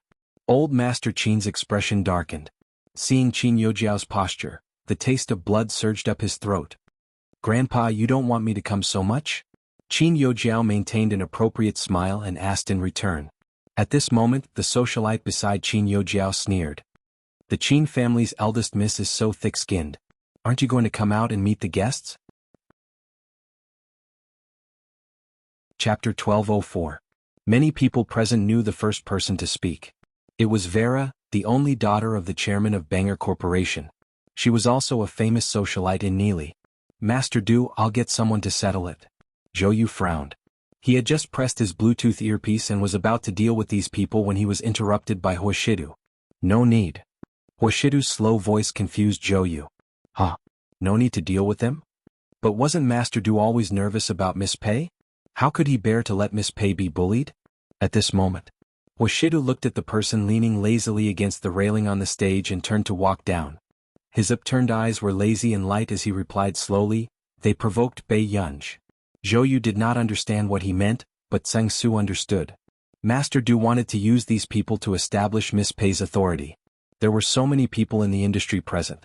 Master Du did not want people to think that Miss Pei had just entered a wealthy family like the Qin family and had hooked up with him in the blink of an eye. He wanted people to know that Miss Pei never needed to hide behind anyone. Zheng Su had just regained his senses when he heard the man say lightly, you can deal with those who need to be dealt with any time. Alright, he was still targeted by Master Du. Grandpa, what happened? Who made you so angry? Bei Yunj's voice trailed from upstairs slowly. Shen Yuan and the rest could probably see that someone seemed to be causing trouble downstairs and their eyes turned cold. Are these your friends? Seeing Bei Yunj, old Master Qin's voice became gentle as he held Bei Yunj's hand with a smile. Bei Yunj replied, I just met online friends. The rest of the people were speechless. There were still people meeting online friends these days? And they were overseas friends? Shen Yuan greeted Old Master Qin in Country A's language. Old Master Qin was not harsh on Bei Yunj's friends. Instead, he chatted with Shen Yuan in a fluent foreign language. This scene almost hurt Qin Yojiao's eyes. The jealousy and distortion in her eyes could not be suppressed and she could not help but laugh coldly. They were really filial. I heard that Miss Pei got into Yun University's physics department? It's really not bad. If you need it, why don't you come to Bangor's research team to give it a try? Vera casually held her champagne glass and smiled sarcastically. Our company recruits 100 researchers every year and eliminates them through screening and elimination. At the end of the day, they're all working for others. After saying this, Vera didn't know that Zhong Xinglin and the others had stopped eating and slowly turned to look at her. The atmosphere suddenly became oppressive. Really? So powerful? Bei Yunji's red lips curved as she followed her words. It's not that impressive, but it's still slightly better than some useless research companies in Country A. Vera shook her champagne glass confidently, trying to suppress Bei Yunji with every word she said. Miss Pei, you don't have to be nervous. On account of Yo Jiao, it's not difficult to let you enter Banger. Miss, you're too polite. But I'm currently working with someone, so I can't enter your company. Bei Yunji glanced at her with interest and sneered. He walked to the long table and poured a glass of red wine. Vera seemed to have found an opportunity and immediately asked, Miss Pei, what company are you planning to enter? You actually don't like our Banger? Could it be that you'd rather choose a third-rate company than accept my good intentions because of a fit of pique? Chapter 1205. Bei Yunji did not speak, but the corners of her lips curled up slightly. When the socialites saw this, they thought that Bei Yunji had been exposed by them. They were angry but did not dare to say anything. Yunji, Vera's father's company, is a top-notch research corporation. You don't have to reject him. Qin Yojiao chuckled from the side. Many people can't get this opportunity even if they beg for it. Those who didn't know better would think that Qin Yojiao was giving Bei Yunji charity. However, not far away, the expressions of Zhong Xinglin and the rest were extremely dark and their hearts were numb and cold. Sure, Banger Corporation. She still looked down on them who did scientific research. So, you want to poach me? Bei Yunji raised an eyebrow. Her words made Vera's expression darken and she laughed in anger. This woman really dared to say it. Their company was poaching her? Where did she get the cheek to let their Banger Corporation give her this honor? However, Vera still suppressed her anger and said with a fake smile in front of everyone, For Yo Jiao's sake, I can help you pay the penalty fee. As for the company you originally signed with, it's not a big deal. I'll give them more money and let them know when to stop. Vera's arrogant tone made old Master Qin almost fly into a rage when she deliberately humiliated her in front of everyone. Who did she think she was to dare speak like this? Did the elder young miss of the Qin family need someone else to pay the penalty fee? However, just as old Master Qin was about to scold her, a cold laugh suddenly trailed from outside. Banger Corporation is so shameless. This is my first time seeing someone poach someone so confidently. Hearing the voice, Vera and the other socialites found it familiar and immediately turned to look. They never thought that the people walking over would be Tich and Jasmine. Why were they here? Vera's expression changed and she panicked inexplicably. Tich, I just think that Miss Pei doesn't need to stay in that kind of third-rate company and want to help her. At this moment, Vera still didn't know which company was the third-rate company she was so confident in. After all, she didn't believe that any top research corporation would cooperate with a prospective university student. Tich, when did your family become a third-rate company? Jasmine had an elegant smile on his lips, but there was no warmth in his eyes when he looked at them. Vera's smile froze for a moment. What? Tich simply looked away and walked in front of Bei Yunji. Tich's eyes lit up as he looked at Bei Yunji. His tone was inexplicably respectful as he said, Miss Pei, this is the gift I prepared for you. My father still has something to do at the company, so he'll be half an hour late. He asked me to greet you first. Judging from Tich's tone, those who didn't know would think that he was meeting an elder. However, Tich was a famous young master in the Neely Circle. Who would dare to be his senior? Bei Yunji frowned. What is he doing here? Tich. His teacher still disliked his father as usual. Jasmine also panicked when he saw Bei Yunji's attitude. It was over. His father was also here today. He even said that he had to pull him over for a few drinks today. On the other hand, Bei Yunji felt that her student seemed to be a little restrained every time he saw her. She thought for a moment and decided to find a topic to ease the tension. She asked lightly, Have you finished writing your research report? Tich, Jasmine, what kind of death question was this? Chapter 1206. Tich said. It might take another 2 to 3 days. Although they were already used to Bei Yunji's rhythm, this habit was numb and they could not keep up with Bei Yunji's level. However, this conversation seemed abnormally strange in the crowd. Who were Tich and Jasmine? Skipping grades in high school and university was like child's play. When they were studying at a top university like Neely University, they had already entered our nation's computing institute with first and second results. Who in the Neely circle had not been crazily infatuated with these two handsome and intelligent men. However, from the conversation just now, those who did not know would almost think that Bei Yunji was Tich and Jasmine's senior teacher. Vera's expression did not look too good either. Everyone in the Neely circle knew that she liked Titch and that the Delaney Corporation and Bang Corporation were interested in a marriage. Although Titch did not like her and had not even spoken to her much. Titch, is Bei Yunj from your corporation's research team? Vera bit her lip and could not help asking. However, when Titch and Jasmine heard Vera call Bei Yunj by her full name, they both looked up at her with a little coldness. Titch said expressionlessly, "No, Miss Pei has shares in our corporation and is one of the decision-makers of the corporation." With that said, Titch specially added, "It was Miss Pei's decision to work with Bang previously." The news of the Delaney Corporation was very tight and not many people knew that the chief decision-maker was Bei Yunj. They only knew that their big boss listened to that new boss very much. Instantly, Vera's face paled and Qin Yojiao's expression changed. Qin Yojiao looked up at Bei Yunj and stared fixedly at her. What? How was that possible? She's the new decision-maker? What? The crowd burst into an uproar. How many F***king people in the country could get in touch with the Delaney Corporation? However, the eldest young miss of the Qin family had actually become the decision-maker of the Delaney Corporation without batting an eyelid? Vera had never had such a guess. Although Bang had been asking around about who the new decision-maker of the Delaney Corporation was, he did not know if it was a man or a woman. But now, she actually saw it with her own eyes? She even swore to Bei Yunj that she would compensate her for the breach of contract and asked the Delaney group to stop while they were ahead? Grr, is this true? Old man Qin was starting to wonder if he was dreaming. Bei Yunj glanced at Titch and quickly said to old Qin, "I happen to know Delaney. I'm just doing him a favor." Everyone, what a guy. What kind of dog talk was this? However, I didn't expect that company to be Bangor. Bei Yunj's slow voice made Vera subconsciously raise her head and look into her eyes. She shuddered suddenly. Clearly, she only wanted to get closer to Elena, so she planned to help Qin Yojiao. After all, it was easy for her to deal with the eldest daughter of the Qin family, who couldn't even be considered a top family. However, she had never imagined that this was simply a matter of wading into muddy waters. And this Bei Yunj, who looked like she had nothing to do, was actually the one who ate people whole. Then when you chose Bangor? Titch wanted to say something but hesitated. Bei Yunj said slowly, "How would I know whose company is better? Delaney insisted on asking me. I saw that the person in charge of Bangor had the surname Song, so I voted for him." Everyone, ? Lu Yuanxi sighed. Sister Yao is really favored. Chu Zhixing, what terrible language skills. Chapter 1207. Titch didn't expect his teacher's reason to be so simple and straightforward. He thought that at least it was because Bonner had won his teacher's favor in advance. However, when he thought about it, his father had always been cautious about anything related to his teacher. No one else would have the chance to curry favor with him.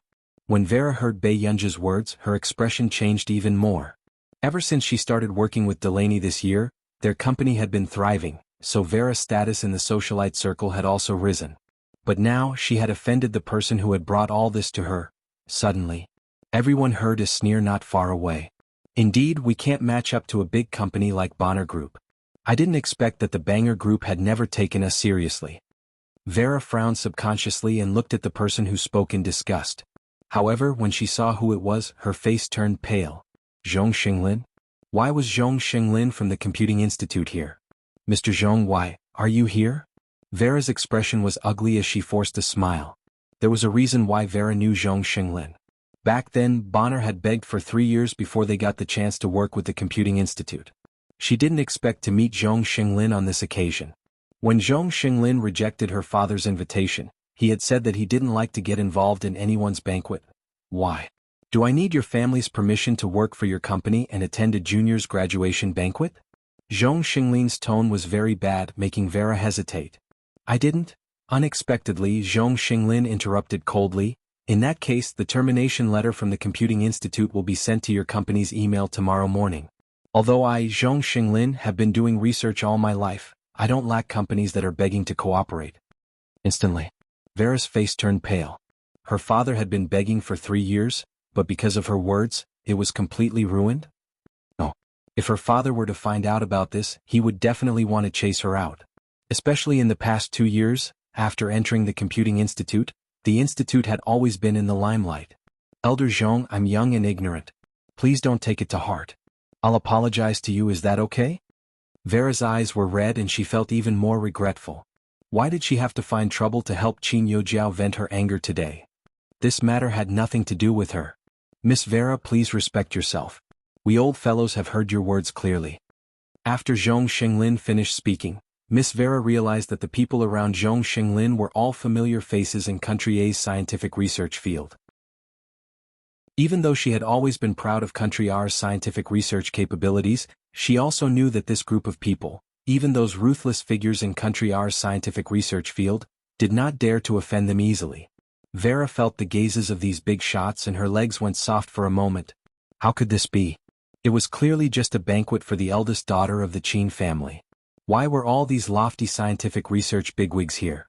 Vera was not the only one with a terrible expression. Qin Yojiao was the same. Her pupils constricted and her pretty face was a little distorted. She could not understand why this was happening. What had happened in the 2 years she had been away? Why did Bei Yunj know these people? Bei Yunj walked slowly towards Qin Yojiao and leaned forward slightly. Welcome, Miss Qin. However, Miss Qin, you should change into another gown. It's quite an eyesore. With that said, the red wine in Bei Yunj's hand spilled on her dress. Bei Yunj. End of chapter. Chapter 1208. Qin Yojiao's expression became even more ferocious. She did not expect Bei Yunj to be so arrogant. She actually made things difficult for her in front of so many people on purpose. Bei Yunj placed the wine glass on the table and did not feel guilty at all. Instead, she raised her eyebrows slowly, giving off an impudent and arrogant feeling. She splashed red wine all over Qin Yojiao for no other reason. It was because in Bei Yunj's dream, she had seen Qin Yojiao wearing this gown and being surrounded by the crowd.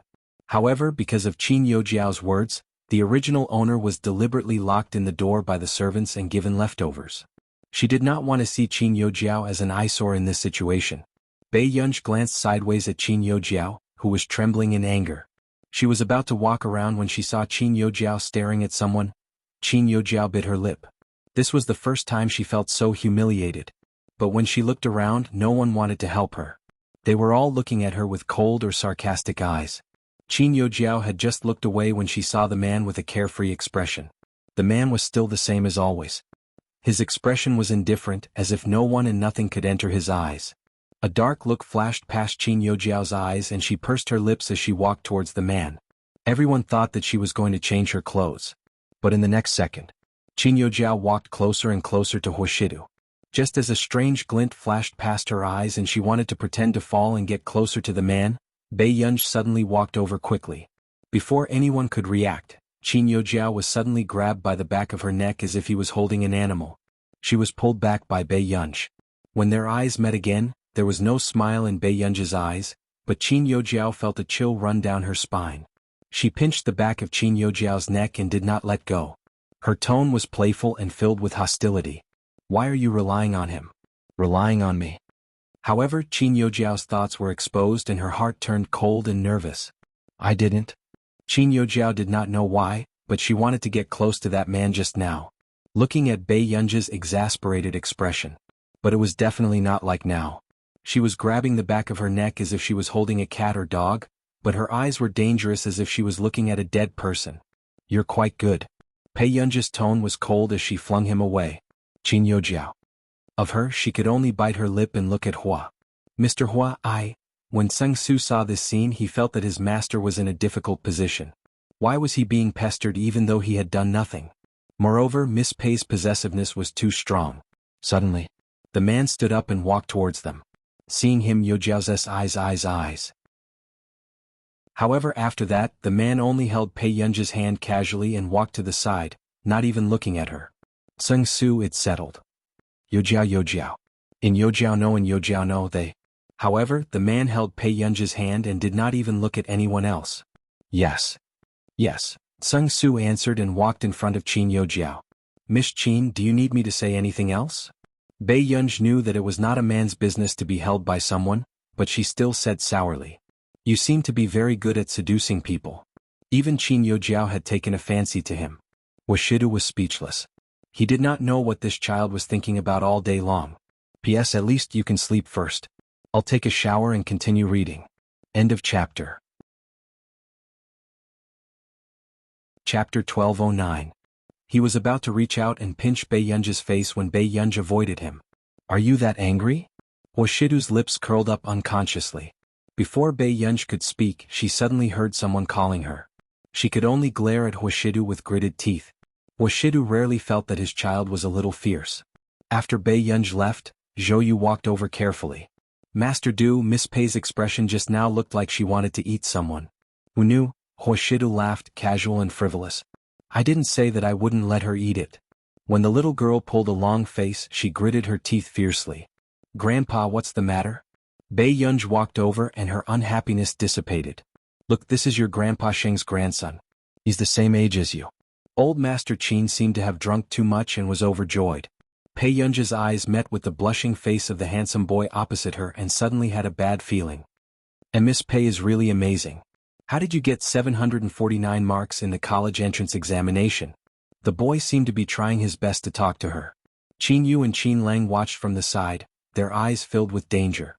However, with the old master around, they did not dare to be impudent. Bei Yunji said, just write less for your essay. The boy was speechless. All the elders were speechless. Qin Yu lowered his head and the corners of his lips curled up uncontrollably. After that, he heard Qin Lang laugh carelessly. It's like this. Our Qin family son-in-law's standard is to score at least 740 marks in the college entrance examination. Qin Yu glanced at Qin Lang leisurely. This person with the lowest score in the Qin family actually had the cheek to spout nonsense. However, Qin Lang had managed to get into Yun University by following the cutoff score. When the boy heard Qin Lang's words, his face turned red. Qin Lang. What nonsense are you talking about? Old Master Qin scolded. I can't be compared to Miss Pei, but I also hope to be friends with Miss Pei. The boy was simple-minded and could not hide his good impression of girls. At this moment, Bei Yunji also smelled a familiar cold aura around her. All right, what shouldn't have come has come. Bei Yunji heard the man say leisurely beside her, Yun seems to be very good at seducing people. Bei Yunji, in the darkness of the long corridor. Qin Youjiao looked at Bei Yunji and Huoshidu's figures. The light in her eyes was strange and there was a trace of unwillingness in her expression. If she had met Huoshidu first outside the mental hospital that time, would she? Miss Qin always likes things that don't belong to her. Qin Youjiao turned around and saw Song Yao with curved eyebrows and beautiful dimples by her lips. Miss Song wants to humiliate me in order to please Bei Yunji? There was a hint of sarcasm in Qin Youjiao's voice. Or do you really think that Bei Yunji treats you as a friend?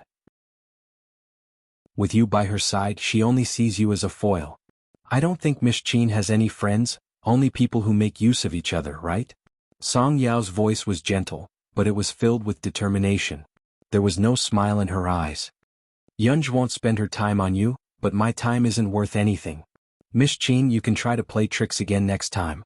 Guess if Senior Qing will firmly believe that Miss Qin is still as affectionate as before. With that said, Song Yao took out a pearl bracelet from somewhere. She lowered her eyes and put it on for Qin Youjiao, but Qin Youjiao's expression was extremely ugly. She had bribed a servant to find an opportunity to put this pearl bracelet by Huoshidu's side. Don't lose it next time. Song Yao looked up at her as if reminding her. Chapter 12:10. Qin Youjiao felt like a mouthful of blood had accumulated in her chest and she was extremely frustrated. First, Bei Yunji had humiliated her in public. Then Song Yao had grabbed her weakness and stabbed her in the heart. She did not know how much Song Yao knew, but Cheng Zihuai was her trump card. She could not let Cheng Zihuai distrust her. Song Yao, you'll regret it. Qin Youjiao gritted her teeth, her expression fierce. Song Yao's lips curved and she tidied Qin Youjiao's hair, not being biased at all. Really? Miss Qin's dress is really pretty. The feeling of her fist hitting cotton made Qin Youjiao grit her teeth in hatred. However, Seng Su only regained his senses when he saw Qin Youjiao leave angrily. None of Miss Pei's friends were easy to deal with. Seng Su had been with Huoshidu for so long, so of course he could see through Qin Youjiao's tricks. However, he did not expect Song Yao to make a move. However, this move indeed made Seng Su understand why Bei Yunji and Song Yao could become friends. One was openly arrogant and specialized in hitting people where it hurt. The other was gentle and deadly. Seng Su broke out in cold sweat. Good lord, none of them were good people. At the banquet, Tian, where did you go? Lu Yuanxi said smoothly. Song Yao said, I went to touch up my makeup. Hearing this address, Bei Yunj glanced at Lu Yuanxi faintly, but did not say anything. Master Pei, why are you unhappy at the banquet? Lu Yuanxi asked. Bei Yunj said calmly, there are still 4 days before school starts. Are you very happy? Lu Yuanxi and the others were speechless. It turned out that the big boss also had such a simple problem. Only Song Yao glanced at Bei Yunj when she heard this. She only asked after Lu Yuanxi and Chu Zhixing ran to play games with the other students. Because of your brother? Bei Yunj bit a grape and said slowly, School was about to start, so why didn't Huashidu have any reaction? Can't wait? Song Yao could not help teasing. Bei Yunj said slowly, not really. I just want to trick him first. She couldn't wait any longer. She knew that it was best for her to cooperate with the treatment and tell Huashidu about her problem. But Bei Yunj was also a little scared. She was afraid that Huashidu would hesitate if he knew. She was afraid that he would not be able to wait for her to recover completely. She was also afraid that Huashidu would think that she was trouble and treat her as a strange person like those people. He was even more afraid that one day she would really be unable to control her emotions and do something, but she still wanted him. It was Song Yao's first time seeing this person not confident. She couldn't help but smile. I don't know if you have no confidence in yourself or in him. Bei Yunj raised his eyebrows and glanced at Huashidu before walking towards Yu Jilin. I'll go look for a friend first. Okay, Song Yao replied. At this very moment, Yu Jilin was on the phone outside. Why are you looking for me? Luo Xie insisted. Whose banquet are you attending? Your goddess, are you happy now? Yu Jilin didn't hide it. Alright, I'll hang up first. Go play by yourself. Anyway, he didn't tell anyone that he was attending Bei Yunj's banquet. After hanging up the call, Yu Jilin did not expect to see Bei Yunj. Miss Pei, I have something to talk to you about. Bei Yunj glanced at him. The two of them were chatting in the corridor and did not notice Luo Xie not far away. Luo Xie was stunned. This was a banquet? Chapter 12:11. The unclear memories in Luo Xie's mind suddenly became clear. He froze and remembered that at K University, when the hackers attacked the system, Bei Yunj was walking around with the computer. Later on, when he went to look for Nancy, the candy on Nancy's laboratory table was also prepared by Huashidu for Bei Yunj. And this time in Yunqing he had seen Yu Jilin, who was helping with the treatment, with his own eyes. He had walked with Bei Yunj more than once. So, it was Bei Yunj? Luo Xie's pupils constricted and he subconsciously muttered to himself, impossible. How could a new scientific researcher who had won an international award be a girl in her early 20s? After Luo Xie came back to his senses, he saw Zhou Yu in the courtyard. He immediately grabbed his arm and walked into a dark corner. He asked impatiently, who is Bei Yunj? Zhou Yu was shocked. Why are you here? Let me ask you, is Bei Yunj? Luo Xie's hands were trembling. He didn't know if he was nervous or afraid. Zhou Yu's gaze swept to the man who was smoking on the second floor before he regained his senses. Yes, Dr. Luo? Master Du had long known that Bei Yunj was Bei Yunj. Otherwise, the scientific research community would not have really hidden this secret for Bei Yunj. Luo Xie thought of what he had said in front of Bei Yunj and his murderous intent disappeared. He gritted his teeth. Why didn't you say so earlier? This was a secret to begin with, Zhou Yu said confidently. Also, Master Du has been giving you a chance. You were the one who despised Miss Pei and dealt with the matter. Luo Xie, F***ck Luo Xie turned around and saw the man on the second floor tapping away the cigarette ash with his fingertips. He raised his eyebrows and looked at him casually.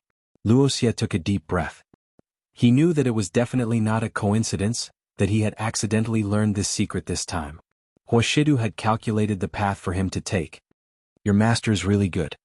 Luo Xie was so angry that he almost couldn't speak. His voice was hoarse. Zhou Yu, what could he do? Is this the first day you met him? Luo Xie walked upstairs angrily. His face was extremely dark. It was obvious that he was looking for trouble. Huashidu, are you still? Could he still be human?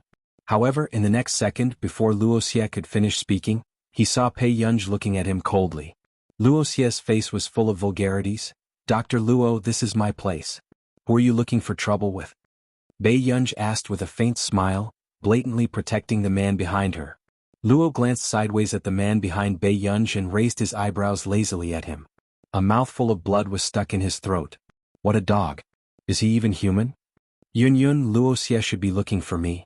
The corners of Huashidu's lips curled up. He calmly scratched Bei Yunji's chin as if he was coaxing her. When Luoxia saw this scene, his brain froze. His goddess had been abducted by his brother just like that. Then go home early. Don't drink, Bei Yunji reminded her. Okay. Luoxia was expressionless when he saw that the two of them were as unrestrained as usual.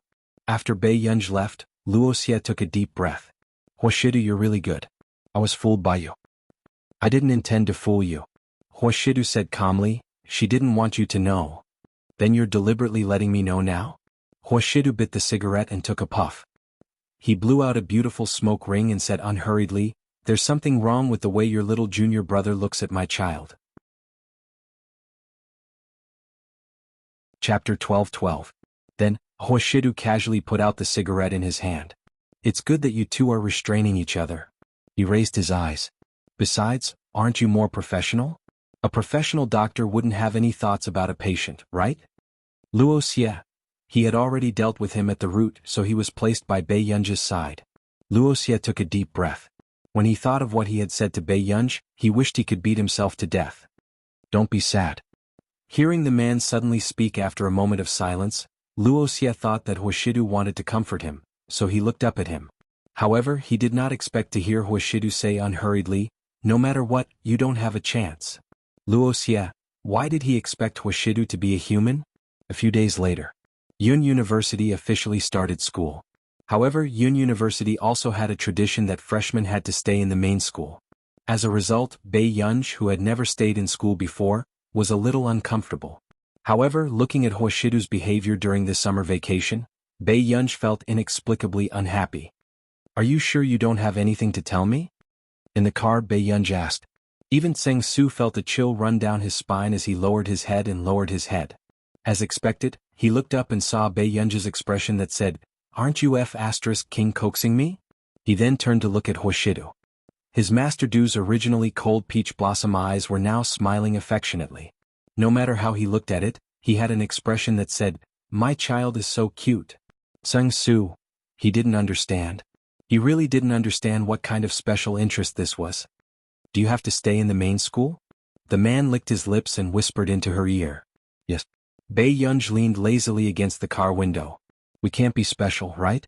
Tseng Su lowered his head silently, but he thought to himself, haven't you been special enough? Who knew? The man asked slowly, what about the family members? Can't they stay with them? Bei Yunji. Your university stays with them? Brother went to Neely University. There's no such rule. Bei Yunji.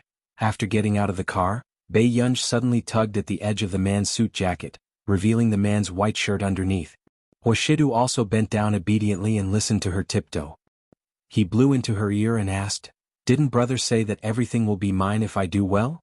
Brother, don't you know what I want? The man, who had always been lazy and abstinent, had his pale pupils congealed at this moment. The soft and greasy hot breath by her ear made her Adam's apple tighten. Brother, I'm already 20. I've already grown up. This ambiguous and playful sentence almost destroyed Huashidu's rationality for more than 20 years. This kid did it on purpose. She had the guts to talk to him like that. The next moment, Bei Yunji let go of her hand, pulled open the handle of her suitcase and prepared to leave. Tseng Su immediately stopped her. Miss, there's no elevator. Master Du and I will send you up. No need, I can do it myself. Bei Yunji glanced at the gazes gathered around her. The man had never kept a low profile. The extended black luxury car made passers-by unable to help but take a few more glances.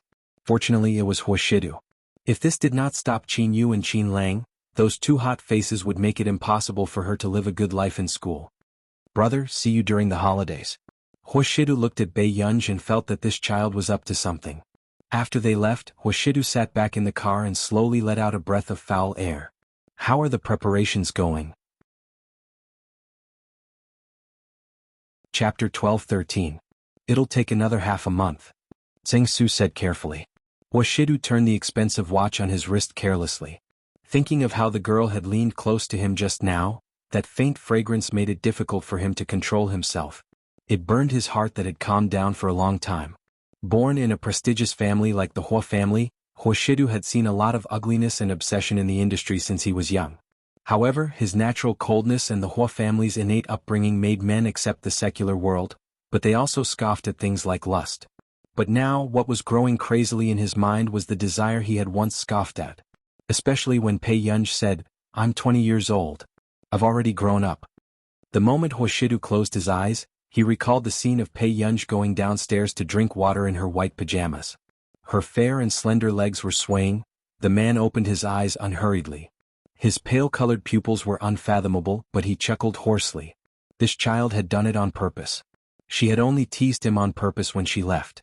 At Yun University, the sound of cicadas under the scorching sun and the green trees made people's mood brighten. Bei Yunj, on the other hand, pursed her red lips. She was wearing a black mask and a face mask, but her back view attracted people's attention. The senior at the freshman reception had sharp eyes. When he saw Bei Yunj, he immediately ran over. "Junior, which faculty are you from?" Pei Yunj regained her senses and took out her notice to look at it. "Physics department." The senior was speechless. What kind of a mortal was this? Did she only know which faculty she was from when school started? "What a coincidence, I'm from this faculty too. I got in with 734 marks back then. What about you, junior?" The senior looked up and said proudly. Only then did he realize that Bei Yunj's pretty eyes were looking at him emotionlessly. "Come, let's sign for our faculty?" Bei Yunj hummed faintly and followed the cue to sign, ignoring the discussions around her. There was nothing else to talk about. They were just wondering if Bei Yunj, who was wearing a mask and a hat, would be a great beauty. Then they talked about Qin Yojiao from the music faculty next door. She was probably the new campus belle of Yun University. Damn, 735 points? This year's college entrance exam is famous for being tormented. Top student, top student. The senior who was in charge of signing autographs couldn't help but sigh. Brainiac didn't smile. Just so. In a top-notch institution like Yun University, everyone had a faint sense of anticipation. They also knew that everyone here would have good results. However, Bei Yunj turned his head and stared straight at Song Yao, who was queuing in the philosophy department. He did not hear anyone's conversation. What's going on? Why did this young lady keep staring at the new department belle from the philosophy department next door? Could it be that there's a grudge between them? A few of the seniors felt that the following plot might be very exciting. Could it be another love rival drama between the ex and the current one? Next. Bei Yunj retracted her gaze and walked to the registration form to fill in her name. "Junior sister, how was your college entrance exam? How many points?" "Just so. Bei Yunj did not mention the results. Instead, he quickly wrote down his name, collected his things, and walked towards the philosophy department. Hearing this, the senior thought that she had gotten in because she was too embarrassed to say it, so he did not ask. However, the more he looked at the name, the more familiar it looked. "Bei Yunj. Have you heard of this somewhere before?" The senior beside her, who had felt Bei Yunj's cold aura, did not plan to continue talking to her. He said numbly, "Where have I heard of it? She's this year's top scholar." Top scholar? End of chapter.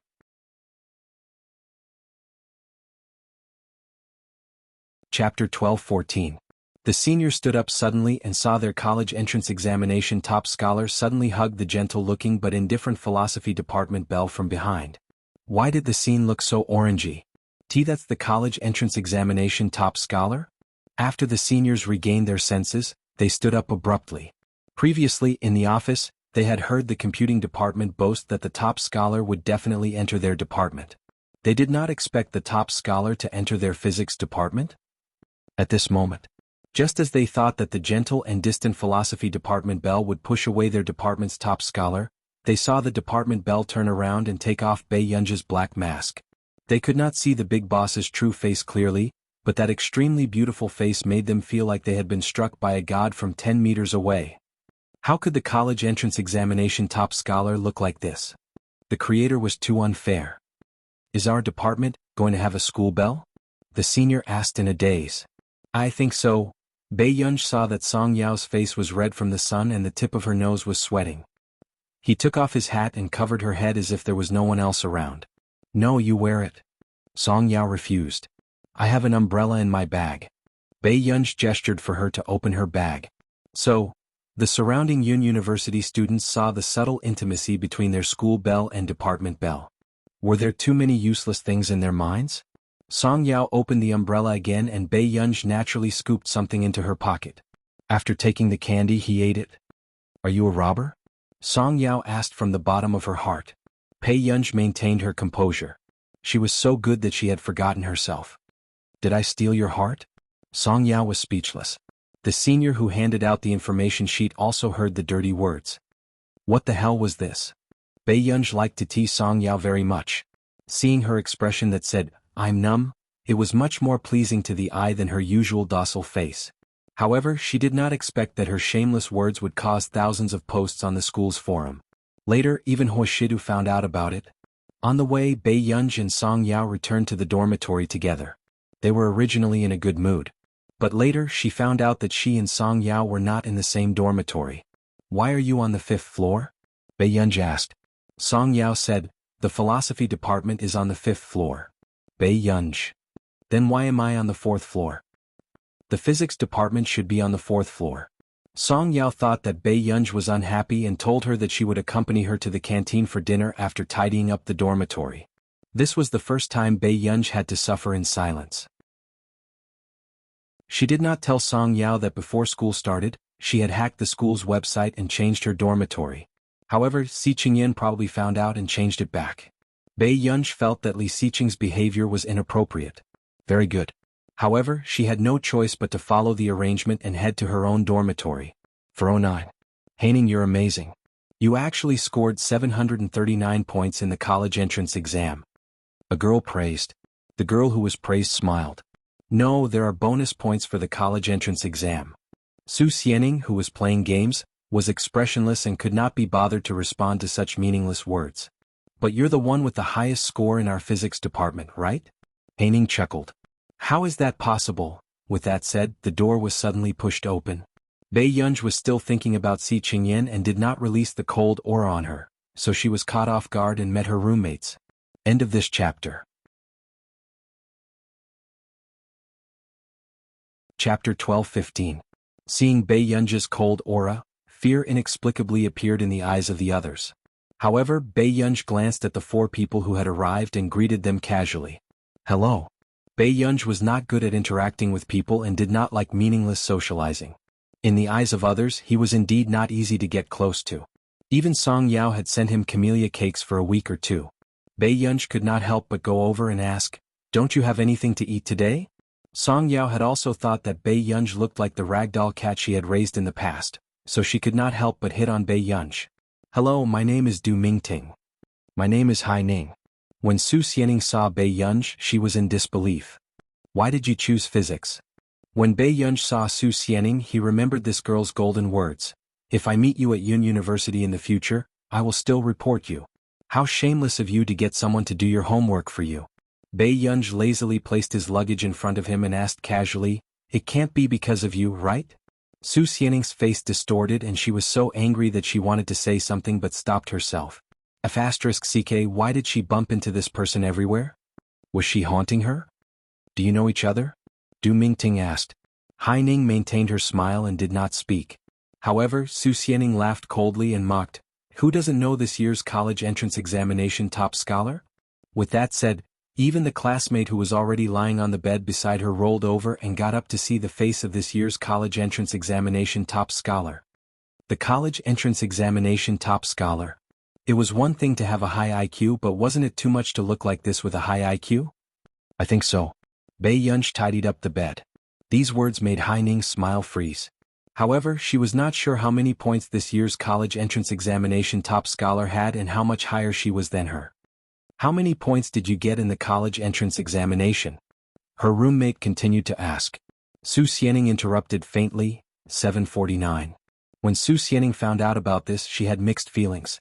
This bad student who had asked Song Yao to do her homework for her had actually become the national college entrance examination top scholar. In an instant, the dormitory fell silent. This was due respect to the top scholar of the college entrance examination. How did he do it? Only 1 mark was deducted from the essay? Pei Yunj answered truthfully, I wrote 100 words short in my essay. Everyone else? Wasn't this too arrogant? Was this the confidence of a big shot? I remember my teacher saying that 12 years ago, there was a big shot in another province who would deduct points if he wrote 100 words less. But our province is so strict and we can only deduct 1 point. The student on the bed gasped and felt his scalp go numb. Those who entered Yun University had the arrogance of a top student.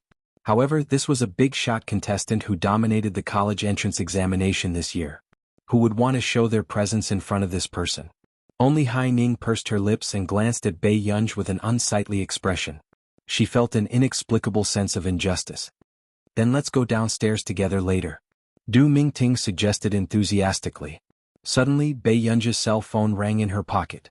Bei Yunj glanced at the note and said casually, "You guys go ahead. I have something to do." With that said, Bei Yunj walked out. Only the four of them were left with different thoughts. She was absent from her first dormitory activity? She's the college entrance examination top scholar. She doesn't want to play with us. The girl on the bed sneered. Unexpectedly, Su Xianing, who did not speak much, sneered. Only cows and sheep gather in groups. I have something to do too. Chapter 12:16. Hearing this, the expressions of those who were discussing changed. After Su Xianing left, she gritted her teeth and sneered. What are you so arrogant for? At first, when they saw that Su Xianing had been cold to Bei Yunj, they thought that Su Xianing had a bad relationship with Bei Yunj. However, they did not expect Su Xianing to speak up for Bei Yunj. However, Hai Ning smiled and said to them, "Oh right, I brought you some gifts. Don't mind them." With that said, Hai Ning gave each of them a box of chocolates, while Du Mingting's eyes lit up. This chocolate is very expensive. The market price in the country is close to 10,000 yuan. Hai Ning, you're too polite. The other roommates instantly warmed up and looked at her with envy. She casually had a few boxes of chocolates that were close to 10,000 yuan. No matter how they looked at it, she was a rich young lady. Hai Ning smiled calmly. You're welcome. I usually like to eat this brand. Then Hai Ning's eyes darkened and she placed a box on Bei Yunj's table. Because of this box of chocolates, the roommates started to talk to Hai Ning about everything. In the School of Computing. Why did you call me? Bei Yunj asked. Si Qingyan rubbed his hands and could not help but hint crazily, Master Pei, when are you coming to my laboratory to play? I'm not free. What? He had waited so long. It was not easy for this little ancestor to go to university, but she was telling him that she was not free. I also want to know why Song Yao and I are not in the same dormitory. Bei Yunj raised an eyebrow and stared at him. Hearing this, Si Qingyan instantly felt guilty. He was indeed the one who did this. Si Qingyan had a feeling that Bei Yunj was not so well behaved, so he specially checked the dormitory list before school started. Si Qingyan explained, Yunj, there are exactly 18 people in the philosophy department, so there are 3 dormitories. You're from the physics department. Isn't it too obvious to squeeze people out? Those who didn't know better would think that Yun University was behind this. Don't be angry. How about I treat you to a meal? Si Qingyan took out his faculty card and said generously. Those who didn't know better would think that he was going to treat Bei Yunj to a 5-star restaurant. Bei Yunj was speechless. Alright, why are you studying physics? Are you going to change your career? Si Qingyan finally remembered. Bei Yunj said casually, Old master made the decision. It doesn't matter what I learn. Si Qingyan was speechless. To this big shot in front of him, it was indeed the same no matter what he learned. After all, it was just in name, and the school had specially approved that he did not need to attend classes. The other professors couldn't teach her anything. The cafeteria. Anyway, it was Si Qingyan's treat, so Bei Yunj called Song Yao out. Yun University's cafeteria was famous for its delicious food, so Bei Yunj never complained about having too much. However, when everyone saw that Professor Si Qingyan, who usually didn't appear with the students, was actually carrying plates beside the 2 girls, they couldn't help but take a few more glances. Why did Professor Si seem to be eating with 2 freshmen? After all, he was a famous good-looking professor in Yun University. Everyone couldn't help but take a second look at him. The discussion on Chieba was also going crazy. F***ck, F***ck, F***ck, why is our Yun University's high and mighty Professor Si together with 2 female freshmen? Danger warning. I saw it too. It's in the cafeteria. One of them was Song Yao. Popular starlet Song Yao. Professor Si can't possibly like students, right? No way, there's no need to be anxious upstairs. Go next door and take a look at the 2 freshman couple posts. They've already posted a few hundred posts. I think Yun University is the top couple. What are you thinking about? Someone has already exposed it. The college entrance examination top scholar and the department belle have a very good and stable relationship since high school. The college entrance examination top scholar? The newbie king of 749? End of this chapter. Chapter 12:17. I'm crying. I worked so hard to be in the same school as Sister Yao, but in the end, I saw her coupling with someone? Let's go and take a look at the school bells forum next door. Originally, Song Yao and Qin Youjiao were popular, but the moment the new king entered the school, the votes skyrocketed. She directly suppressed the other young ladies and made them the department belle. As expected of the official match of Sister Yao. The new king is heaven-defying. Do you need me to talk about the new king for everyone? The fourth heir of the Qin family, Qin Yu and Qin Lang's biological sister, has known Sister Yao since high school. I'll secretly add candy. The female lead of Qin Yu's new MV is Sister Yao. They knew each other since high school. No wonder the new king hugged her waist the moment she came up. He's crazy? The people who were still discussing Professor C were instantly brought into the CP pit. Room 409. The few of them were still gossiping when suddenly someone knocked on the door. The moment Du Mingting opened the door, she saw a familiar senior. Hello, I'm Wei Jinmin. Wei Jinmin? The head of the publicity department of the student union? The girl on the bed immediately walked down and said excitedly, Senior Wei, I'm Chao Yingying from the physics department. Hello. Wei Jinmin smiled, and the others immediately looked at Hai Ning. Hai Ning, is senior sister here to look for you? Du Mingting teased. Hai Ning was also surprised. She grabbed her skirt nervously, but she could not help but smile in her heart. I don't think so. Hai Ning had heard of the name Wei Jinmin before. She was the eldest young lady of the Wei Corporation and had many connections in school and society. Reality had proven that one of the benefits of university was connections, such as the classmates around her. Hai Ning also wanted to use this opportunity to get to know this senior, but she did not expect Wei Jinmin to come looking for her on the first day of school. Before Hai Ning could be happy, she heard Wei Jinmin ask, Bei Yun should be from your dormitory, right? Instantly.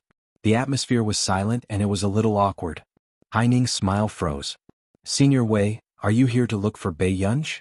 Chao Yingying also said, Senior, she's not in the dormitory. Wei Jinmin said with a smile, I know. She and Song Yao are eating with Professor C in the canteen. Professor C doesn't like to be disturbed when he's eating, so I'm here to submit an application form. When Bei Yunj comes back, can you help me tell her? I hope she can join the publicity department. Hai Ning and the others didn't look too good. Professor C? Professor C Qingyan from the computer science department? But how did Bei Yunj know someone like that? After Wei Jinmin left, Chao Yingying sat on the chair and could not help but complain angrily. What roommates? He ate with Professor C and didn't bring Song Yao along. No wonder he's not willing to eat with us. He thinks we're troublesome. Chao Yingying looked at Hai Ning. Hai Ning, you are too kind. You are giving chocolate to such a person? Hai Ning just smiled, her heart unable to calm down. Where did Bei Yunj's connections come from? Song Yao and Si Qingyan knew each other. After Bei Yunj finished dinner, she was shamelessly dragged to the laboratory by Si Qingyan. She helped him until around 9 o'clock before it was completely over. However, she did not expect that when she returned to the dormitory, the door was locked and the key was useless. Bei Yunj raised her eyebrows and a dark look flashed past her eyes. In the end, she walked to the 5th floor very naturally. The next day, the girl from the philosophy department almost went crazy when she saw Song Yao get out of bed and there was still movement under the blanket. End of this chapter. Chapter 12:18. Wasn't their department's bell too awesome? There was someone on the bed? The others were frightened, afraid that Song Yao was a boy under the blanket. However, when they saw the long hair exposed under the blanket, they heaved a sigh of relief. I'll go buy breakfast. Get up quickly. Song Yao tied her hair up and went out to buy food after washing up. The other roommates looked down. 10 minutes later, they saw a fair and slender hand reaching out and holding the bed railing lightly as she walked down slowly. When Bei Yunj slept, she only wore a black singlet. When she got up, she casually put on a white cotton shirt that was so thin that it was almost transparent. After she got out of bed, she sat on Song Yao's seat with her clothes in a mess. The girl's eyes were slightly red and when she raised her charming eyes, she was so lazy that it made people blush. She felt that something had happened last night. When Bei Yunj saw Song Yao and her roommates looking at her, she said hoarsely, Hello. Hello. Why did she feel that the couple post in school was strangely real? The top scholar of the college entrance examination came to their dormitory to sleep with Song Yao on the first day. Bei Yunj actually did not sleep the entire night. There was no Huashidu's scent, nor was there that stupid bear she had personally sent over. Her old habit had acted up again. However, Bei Yunj did not have the habit of troubling others. Seeing that the lights in her dormitory were switched off, she simply came up to look for Song Yao. When Song Yao came back with breakfast, the people in the dormitory were flattered. After eating some, Song Yao suggested going to her dormitory with Bei Yunj to take a look. Dormitory 409. Su Xianing saw Bei Yunj with Song Yao and laughed coldly. It's your first day and you're sleeping in someone else's dormitory. Isn't Song Yao's dormitory more fragrant? Song Yao and Su Xianing did not have a good relationship and had never eased up. Your dormitory was locked from the inside yesterday, Song Yao said calmly. Su Xianing frowned. How is that possible? I was the last to return to the dormitory. I didn't lock it. Hearing this, Song Yao's eyes swept over the others.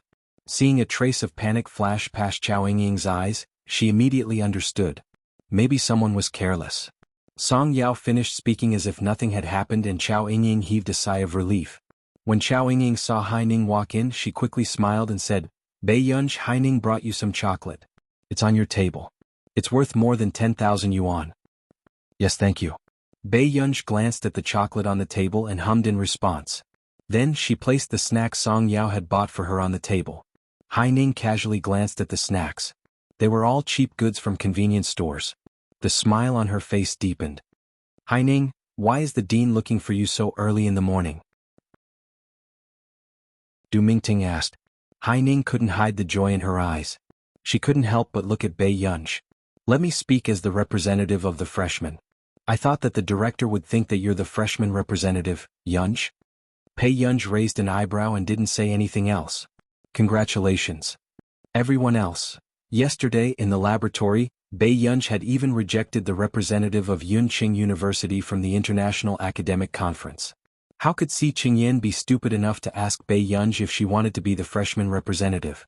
Chao Yingying looked down on Bei Yunj's perfunctory attitude and said with a meaningful smile, people who feel uncomfortable because of this are too petty. Song Yao suddenly looked at her as if she had seen through all her unbearable thoughts. Her eyes were still gentle. Yes, who knows what someone will do if they feel uncomfortable.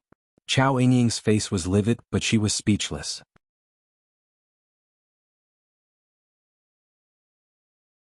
Chapter 12:19. Song Yao's gentle and smiling gaze made Chao Yingying feel uncomfortable. She felt that she seemed to know something. Bei Yunj glanced at Chao Yingying casually and suddenly remembered the chocolates on the table.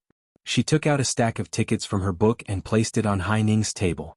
She said carelessly, I happen to have a few tickets for the competition. I'll give them to you. With that said, Bei Yunj left with Song Yao. I really have to hand it to this kind of person. She exchanged your box of chocolates for a few hundred tickets? Chao Yingying mocked. She glanced at the game tickets and didn't think they were worth much. Bei Yunj was clearly taking advantage of her. Su Xianing glanced at the tickets and chuckled. The VIP tickets for the Maps of the Gods summer competition are priceless. A few days ago my friend got the tickets through a scalper. It's 27,000 yuan per ticket. With that said, Chao Yingying's expression froze and her eyes landed on the stack of tickets again. Du Mingting was shocked. 27,000 yuan per ticket? Was he crazy? It was not new for scalpers to raise the ticket prices, but she did not expect the tickets to be so expensive. Even Haining's expression changed and she looked at the stack of tickets instinctively. There were at least 10 tickets in Bei Yunj's stack. Su Xianing glanced at Chao Yingying. Don't provoke her for no reason. If you get taught a lesson one day you won't even have a place to cry. Bei Yunj was not someone with a good temper. If they really annoyed her, this group of people would at least lose a layer of skin. Haining composed herself and thought to herself that Bei Yunj might be a little rich, but in Yun University she was the one who would be the center of attention. She glanced at the freshman's speech, heaved a sigh of relief and started reading again. The freshman's speech of Yun University was more international. It was a bilingual speech, so there was a lot of content. And Haining had to bite this hard bone before tomorrow's speech. In the past, it was always the foreign language department or the top scholar of the college entrance examination who gave the speech, but this year the slot was given to the physics department. Therefore she could not let others look down on her. The next day, Haining changed into her uniform and stood by the rostrum in high spirits. She heard people discussing. The freshman representative's speech? That freshman representative must be very powerful. That's for sure. Every freshman representative is a big shot. Hearing these discussions, Hai Ning's mood relaxed. She even found Bei Yunj in the crowd, and the smile on her face deepened. But in the next moment, the discordant voice made Hai Ning's face change. Can't the freshman representatives give an off-script speech? The person who spoke was the new student who got second place in the national examination. He was not convinced that Hai Ning was the representative of the new students. Wei Jinmin had an awkward look on her face. Indeed, some teachers had suggested that the freshman representatives give an off-script speech, but this was too difficult. She was also afraid that she wouldn't be able to wrap things up when the time came. After all, Yun University's freshman speech was trending and on the news every year. Unexpectedly, Cheng Zihuai, who was in charge of the event, also asked calmly, "Can't we go off-script? If she makes a fool of herself, she'll be on the news." Wei Jinmin lowered her voice and said, "So I just want her to be more familiar with it." Is this the standard of this batch of freshmen? Another senior from the student union also crossed her arms and said in a sarcastic tone. But in reality, the freshman representative of Yun University had never gone off script. After all, it was a bilingual speech. Hai Ning's face was ugly. She clenched her fists and listened to the sarcasm around her. Her eyes fell on Bei Yunj, who was laughing. She hid her gloominess and said with a smile, "I can go off script in Chinese, but I'm not very good at foreign languages. Why don't you find someone who scored full marks in foreign languages to give a speech with me?" End of chapter. Chapter 12-20. Hai Ning made up her mind. Even if she was going to embarrass herself, she would drag someone down with her. The second-ranked freshman did not speak. His foreign language skills were indeed not good. But even if you scored full marks for the foreign language paper, you can't go off script at the last minute. Wei Jinmin frowned. Hai Ning smiled and said, "I can go off script one paragraph at a time. My partner only needs to translate. Don't worry, I won't say too much at once." Are there any freshmen who scored full marks for the foreign language paper this year? With that said, even the person who spoke suddenly thought of this year's college entrance examination top scholar. He was a true genius, the new king of the top students. Then go and find Bei Yunj from the physics department. Wei Jinmin was sent to find Bei Yunj, while Hai Ning was carrying a script, unable to hide the ridicule and laughter in her eyes. The second-ranked freshman looked at Hai Ning for a while and said sarcastically, "Hai Ning, you really know how to do things by pulling that top scholar along at this time." How could he not tell that Hai Ning wanted to find a scapegoat?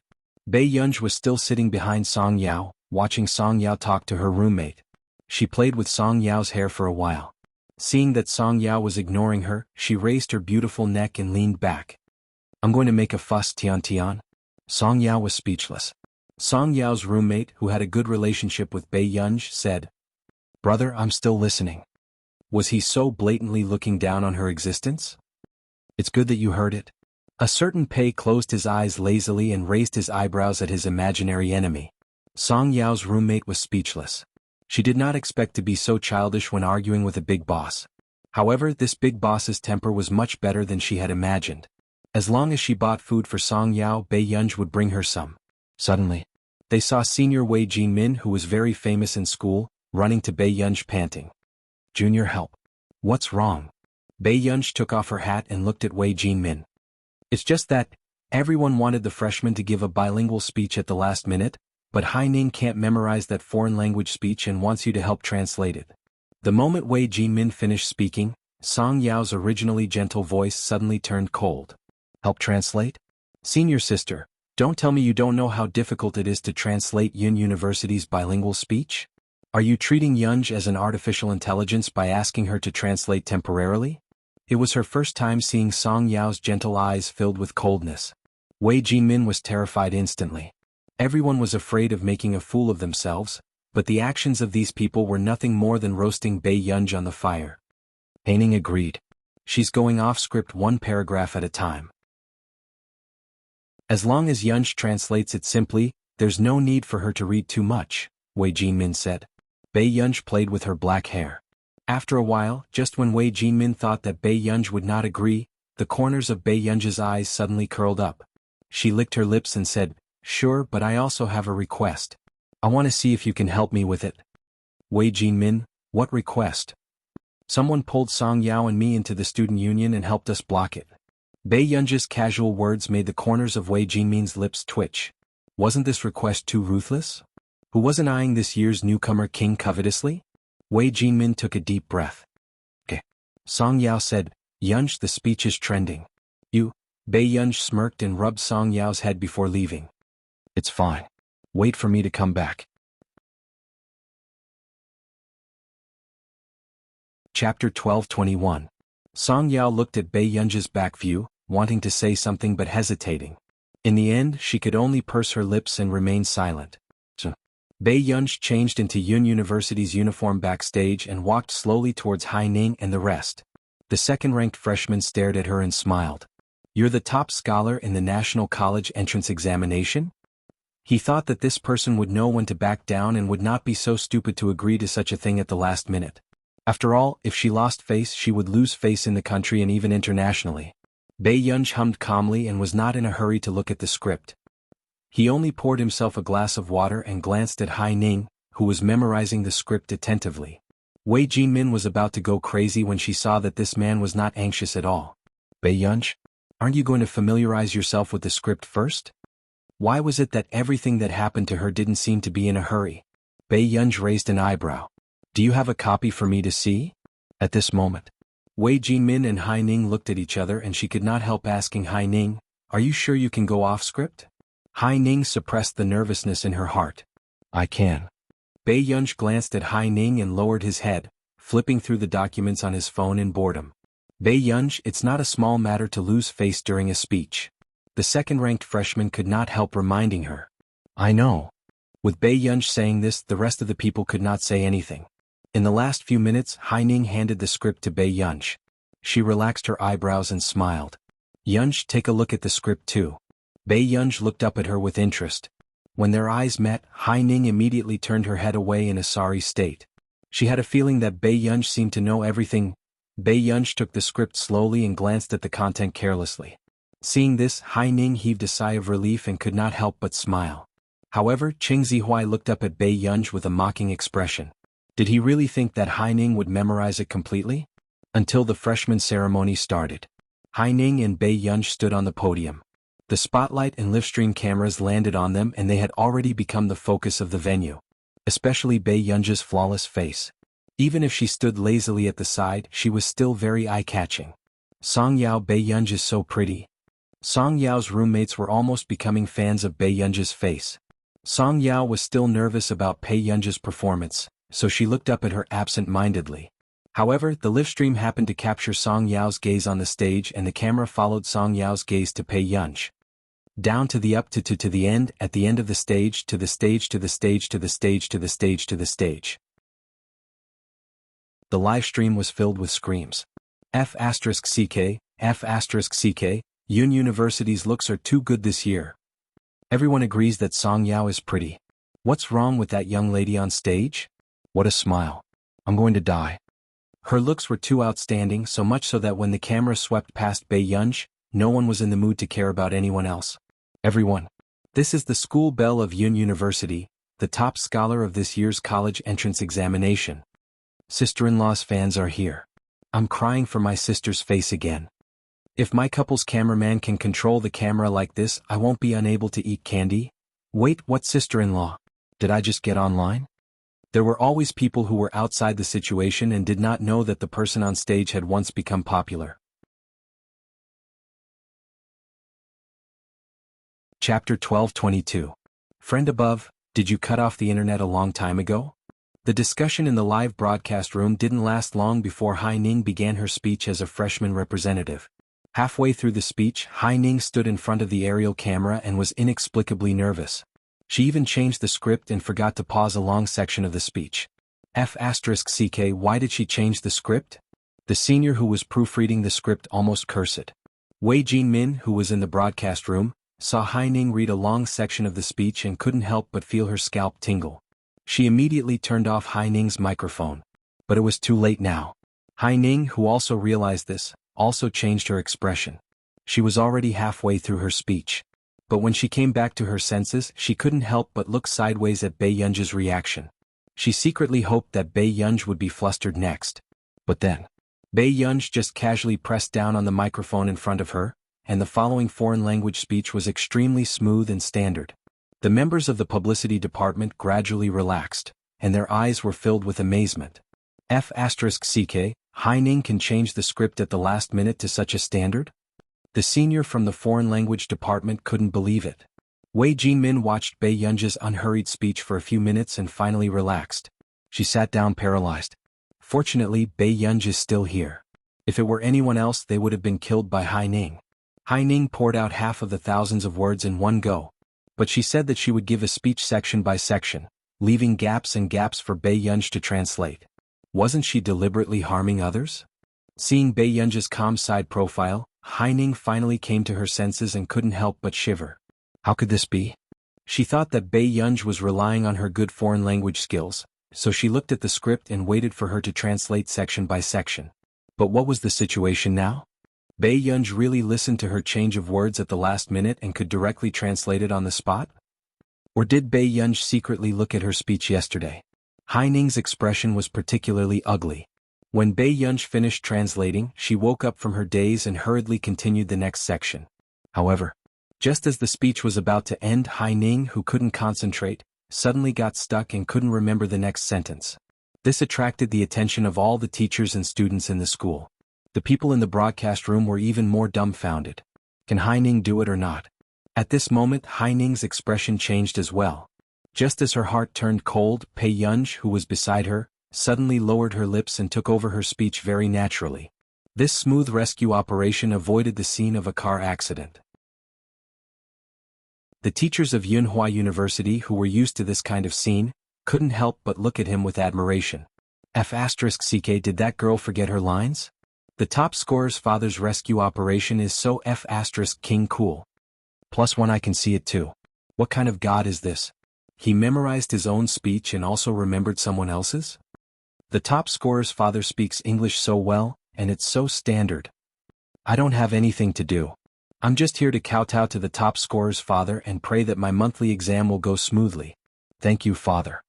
Pass a cigarette to the father of the top scorer, please bless me to pass the exam. At this moment, everyone in the publicity department was so excited that they almost hugged Bei Yunj's leg and called him father. Amazing, this is the strength of the top scorer of the college entrance examination. Everyone couldn't help but sigh and sweat for Haining's forgetfulness. Chapter 12:23. Even the second freshman who had been picking on Haining just now was speechless after seeing it. Bei Yunj had only flipped through the script backstage, but after going on stage she became everyone's reassurance. Not only was she stable, but she could also control the situation and save Haining. Her actions were really amazing. After Bei Yunj's final bilingual speech ended perfectly, the applause below the stage lasted for a long time. At this moment, Haining, who was sweating profusely, finally realized what an embarrassing thing she had done just now. She actually forgot her lines at the last minute? And Bei Yunj saved her? Realizing this fact, Haining's face turned pale and she left the stage with Bei Yunj. Backstage, Wei Jinmin almost couldn't help but hug Bei Yunj enthusiastically. Yunj, you're too amazing. How did you do it? You even remembered Haining's script?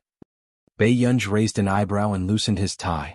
It's not much, just enough to remember. Instantly the entire venue froze. What kind of hateful memory was this? No wonder this father was slumped on the sofa just now with a, "You called me over to save the situation" look. However, from the way Haining recited backstage just now, everyone could tell that Haining more or less wanted to embarrass Bei Yunj in public. However, when Haining forgot her lines, Bei Yunj still took the school's reputation into consideration. This was really the behavior of a big boss. Haining pursed her lips. Senior, I'm sorry. Just now, why are you apologizing to me? You should thank Yunj. If she didn't save the situation, who knows what would have happened, Wei Jinmin said with a smile. However, Haining's expression darkened even more. Of course she knew that as a Yun University student, her every move would be magnified. In the eyes of the public, as the freshman representative, as long as she made a small mistake, it would easily cause public opinion. Because Yun University was the top university in the country. Haining took a deep breath. Bei Yunj, thank you. You're welcome. Bei Yunj's casual and perfunctory tone made her attitude very clear. She did not intend to maintain a false relationship with anyone. Even the people from the publicity department, who had always been quick-witted and good at making connections, realized that this college entrance examination top scholar was the one who wasn't easy to get along with. Bei Yunj then looked at Wei Jinmin and smiled. "Senior, I'll be depending on you then." Wei Jinmin, sure enough, it was a case of returning what one borrowed. After Bei Yunj left, the others surrounded Wei Jinmin and asked curiously, "Minister, what did you promise Bei Yunj?" That's right. Does she want to join our publicity department so that you can get her out of the interview?" Wei Jinmin took a deep breath, closed her eyes and put on a fake smile. "She asked me to block the people from the student union. She doesn't want to join any department." Everyone, they had underestimated the boss's insanity. Other people would think of ways to get into the student union, hoping to gain more connections and experience. But this guy was different. He found it annoying. When Haining saw that they were all talking about Bei Yunj, she couldn't catch her breath and left. After the speech, Bei Yunj opened the group chat. Indeed, when she saw that Si Qingyan had recorded a video of her speech and sent it to the group chat, she even sighed. Our family has become successful. She doesn't like the representative of Yun University at the International Academic Conference and went to be the freshman representative. Suddenly, Bei Yunj regretted not choosing Beichuan University back then. P.S. Good night, thank you for your hard work in helping Master Pei hit the rankings. Chapter 12-24. On the other side. Haining had just arrived at the dormitory with red eyes when she locked the bathroom door and cried inside. Everyone could tell that Haining did not perform well this time. "Haining, it's just that she didn't perform well this time. Don't worry." Du Mingting frowned at the door. Chao Yingying sneered and said sarcastically, "That person performed quite well. She's even a roommate. Why didn't she comfort Haining?" Then she said to Haining, "Haining, I believe that you will be the most outstanding in our faculty in the future." As soon as she finished speaking, Su Xianing, who was eating an apple, laughed indifferently. "What are you laughing at?" Chao Yingying's expression changed. Su Xianing pursed her lips coldly and couldn't be bothered with Chao Yingying. She carried her bag and went to the library. Chao Yingying was so angry that she wanted to curse. But the next moment Haining walked out again. Chao Yingying saw Haining's red eyes and immediately comforted her. "Haining, what's so great about being the top scholar of the college entrance examination? Isn't she still sitting in the same classroom as you? I believe you can win against her." Then a strange glint flashed across her eyes as she smiled at Haining. "Haining, when the class gathers tonight, you have to perform well. Our form teacher is our vice dean." When Haining heard this, her expression gradually improved and she bit her lip again. She wouldn't lose to Bei Yunj every time. At night, during the class meeting, Bei Yunj was still supervising Si Qingyan and giving him advice from time to time. This scene stunned the graduate students who were led by Si Qingyan. What was going on? This junior was a freshman in their school this year? Why did it look like she was leading Professor Si in an experiment? Si Qingyan was checking the data at the side. Bei Yunj looked at the class message and his eyelids twitched. "I'm going to the freshman class meeting tonight." The graduate students widened their eyes. She was really a freshman? But did their computer science department have such a capable freshman? "I'll apply for leave for you." Si Qingyan did not even look up. Bei Yunj sneered. "I'm from your faculty?" Si Qingyan, the graduate students? She was really from another faculty? "Let's go." Bei Yunj took off her white coat and walked towards the door. The night was as dark as ink. Bei Yunj had just arrived at the teaching building when she suddenly received a message on her phone. "Hua Shidu, in the dormitory?" Bei Yunj's eyelids twitched. She licked her cheeks and replied slowly. "He's not here."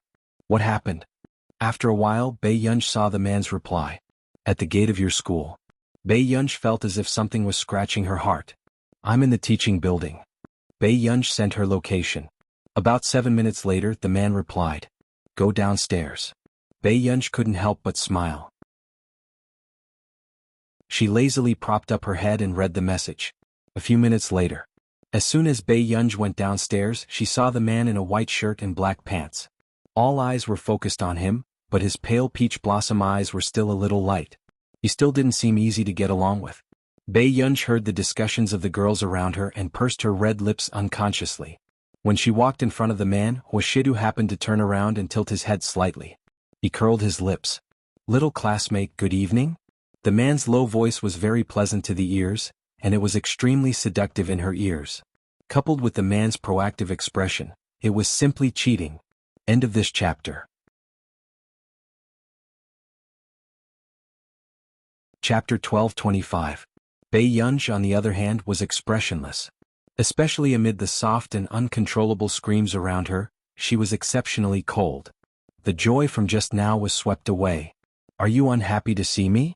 The man raised his eyebrows and laughed in anger at this heartless child. "No." Bei Yunj was still expressionless as she spoke. Hoshidu raised his eyebrows and chuckled softly. He scratched her chin and asked, "Have you eaten?" The people around them almost screamed when they saw this eye-catching scene. What was going on? Their new school belle of Yun University knew this person. No. The corners of Bei Yunj's eyes curled up slightly. She was used to the man's comforting words. "Then brother will bring you to eat." Hoshidu's words lured her away. Bei Yunj applied for leave from the class meeting and followed Hoshidu out of the school gate. At the school gate, when they crossed the road, the man suddenly held Bei Yunj's hand. His wide and dry palm was warm against her palm. For some reason, something in her heart was stirred up. It was just a hand holding in the crowd, and it seemed to be more intimate than before. The crowd at night was still coming and going, but they seemed to have a private and ambiguous feeling. It stimulated their senses and rippled their emotions. "Brother, are you here to have a meal with me?" For the first time in her life, Bei Yunj could not calm down because of a hand holding. They had held hands before, but it was not like today, where it made her thoughts run wild. The man glanced at her unhurriedly and smiled. "I originally wanted to accompany our Yun to walk around the road and enjoy the night breeze before sending our Yun back to the dormitory." Bei Yunj, Hoshidu saw that the young lady's ears were red. He hid the smile in his eyes and pretended that nothing had happened. His slender and well-defined fingers gently held the back of her hand, and his deep and magnetic voice sounded in her ear again. As if intentionally or unintentionally bewitching her, he asked intimately, "Brother bought an apartment nearby. After the freshman weekends, can you stay with brother?" When Pei Qian met the man's gaze, she felt as if something had scalded her heart and her ears were burning. "I'll think about it." That was what Pei Yunj said at that time, but when she ate half a bowl more than usual. When she returned, the man asked nonchalantly, "Has Yun thought about it?" Bei Yunj, how much time did she have to think about it? "Brother, we're adults now. We can't just do whatever we want." Bei Yunj's eyelids twitched. After thinking about it, she decided to appease him first. She was indeed not prepared to stay in the apartment with Hoshidu. For some reason, he felt like he was having an affair. When the man heard Bei Yunj's gentle persuasion, he licked his itchy teeth and couldn't help but chuckle hoarsely. "Then can't you coax your brother a little?" The man said this seriously. "Bei Yunj, it's good not to be human. I can do whatever I want.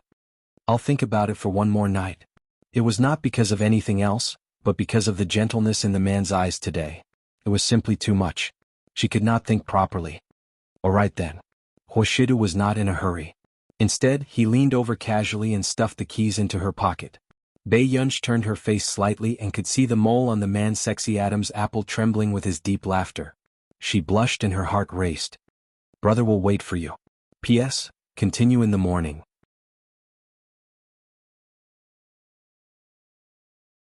Chapter 12:26. The next moment, Bei Yunj's ears were pinched by the man's smile. Her entire body froze and her ears burned even more. Why did this man give her a key as if it was a hotel room card? Bei Yunj even suspected that Hoshidu had long known that she had no resistance to him getting close to her. "Don't stare at me like that outside." The man lowered his voice and deliberately teased her. "It's as if you want to eat me. Do you remember what I gave you?" The man's casual intimacy was clearly full of hints and seduction. Bei Yunj, this D***M man was shameless.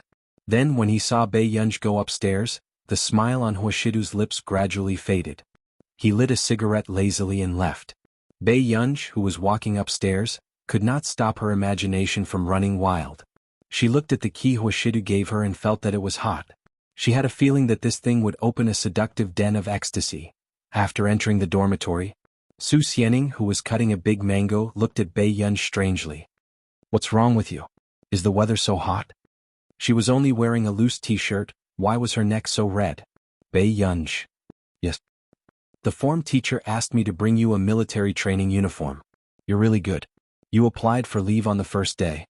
Su Xianing wiped her hands and threw the military training uniform to Bei Yunj. Bei Yunj, thank you. Not long after, Bei Yunj looked up at her. Military training? Yes, half a month. Su Xianing flipped through her book and chewed on a mango. Bei Yunj, she had forgotten that she had to undergo military training in university. The next day, during the military training, Bei Yunj realized what she had missed during that period. Thanks to Bei Yunj, the instructors who were leading them for military training this time were members of Team Falcon and Team Wolf. Many people counted the stars on the instructors' shoulders and could not help but feel excited. Why were all the instructors this year at the big boss level? Moreover, all of them were at least 180 centimeters tall, giving off a sense of security. No matter how one looked at them, they were bursting with hormones. Only Bei Yunj's eyelids twitched when she saw most of the familiar faces. Especially after that. There was also Ji Yiqing, who had been stuck to by the girls of Yun University for most of the day. He stood under the national flag with a gentle smile, but his military uniform made him look as straight as jade. In order to thank everyone for their love, I will use the next 2 weeks to deepen our understanding of each other. Bei Yunj felt that this was not a good thing. However, those who were still not afraid of death did not notice anything. They even exclaimed in private, "Instructor is too handsome." Therefore, under the temptation of the instructor's good looks, everyone happily carried their backpacks and took the bus to the training camp. When the training started, these silent and gentlemanly instructors suddenly became strict, catching everyone off guard. He's dead, he's dead. Is this training risking his life? Someone began to wail. However, the next second, they were dragged out by the instructor to run around the 800-meter training field. Only then did everyone realize that this was not King Paradise, but a devil training camp. The members of Team Falcon and Team Wolf from the School of Computer Science were also caught off guard. They had never thought that Bei Yunj would actually go to the physics department. You're tuning in to the Han Li's Wuxia Chronicles YouTube channel. We're so grateful for your support, and don't forget to subscribe to join us on this incredible journey through captivating stories. Your generosity through donations truly makes a world of difference, as it's the primary source of revenue that allows me to expand and enhance this channel for you. Thank you from the bottom of my heart for being a part of this adventure.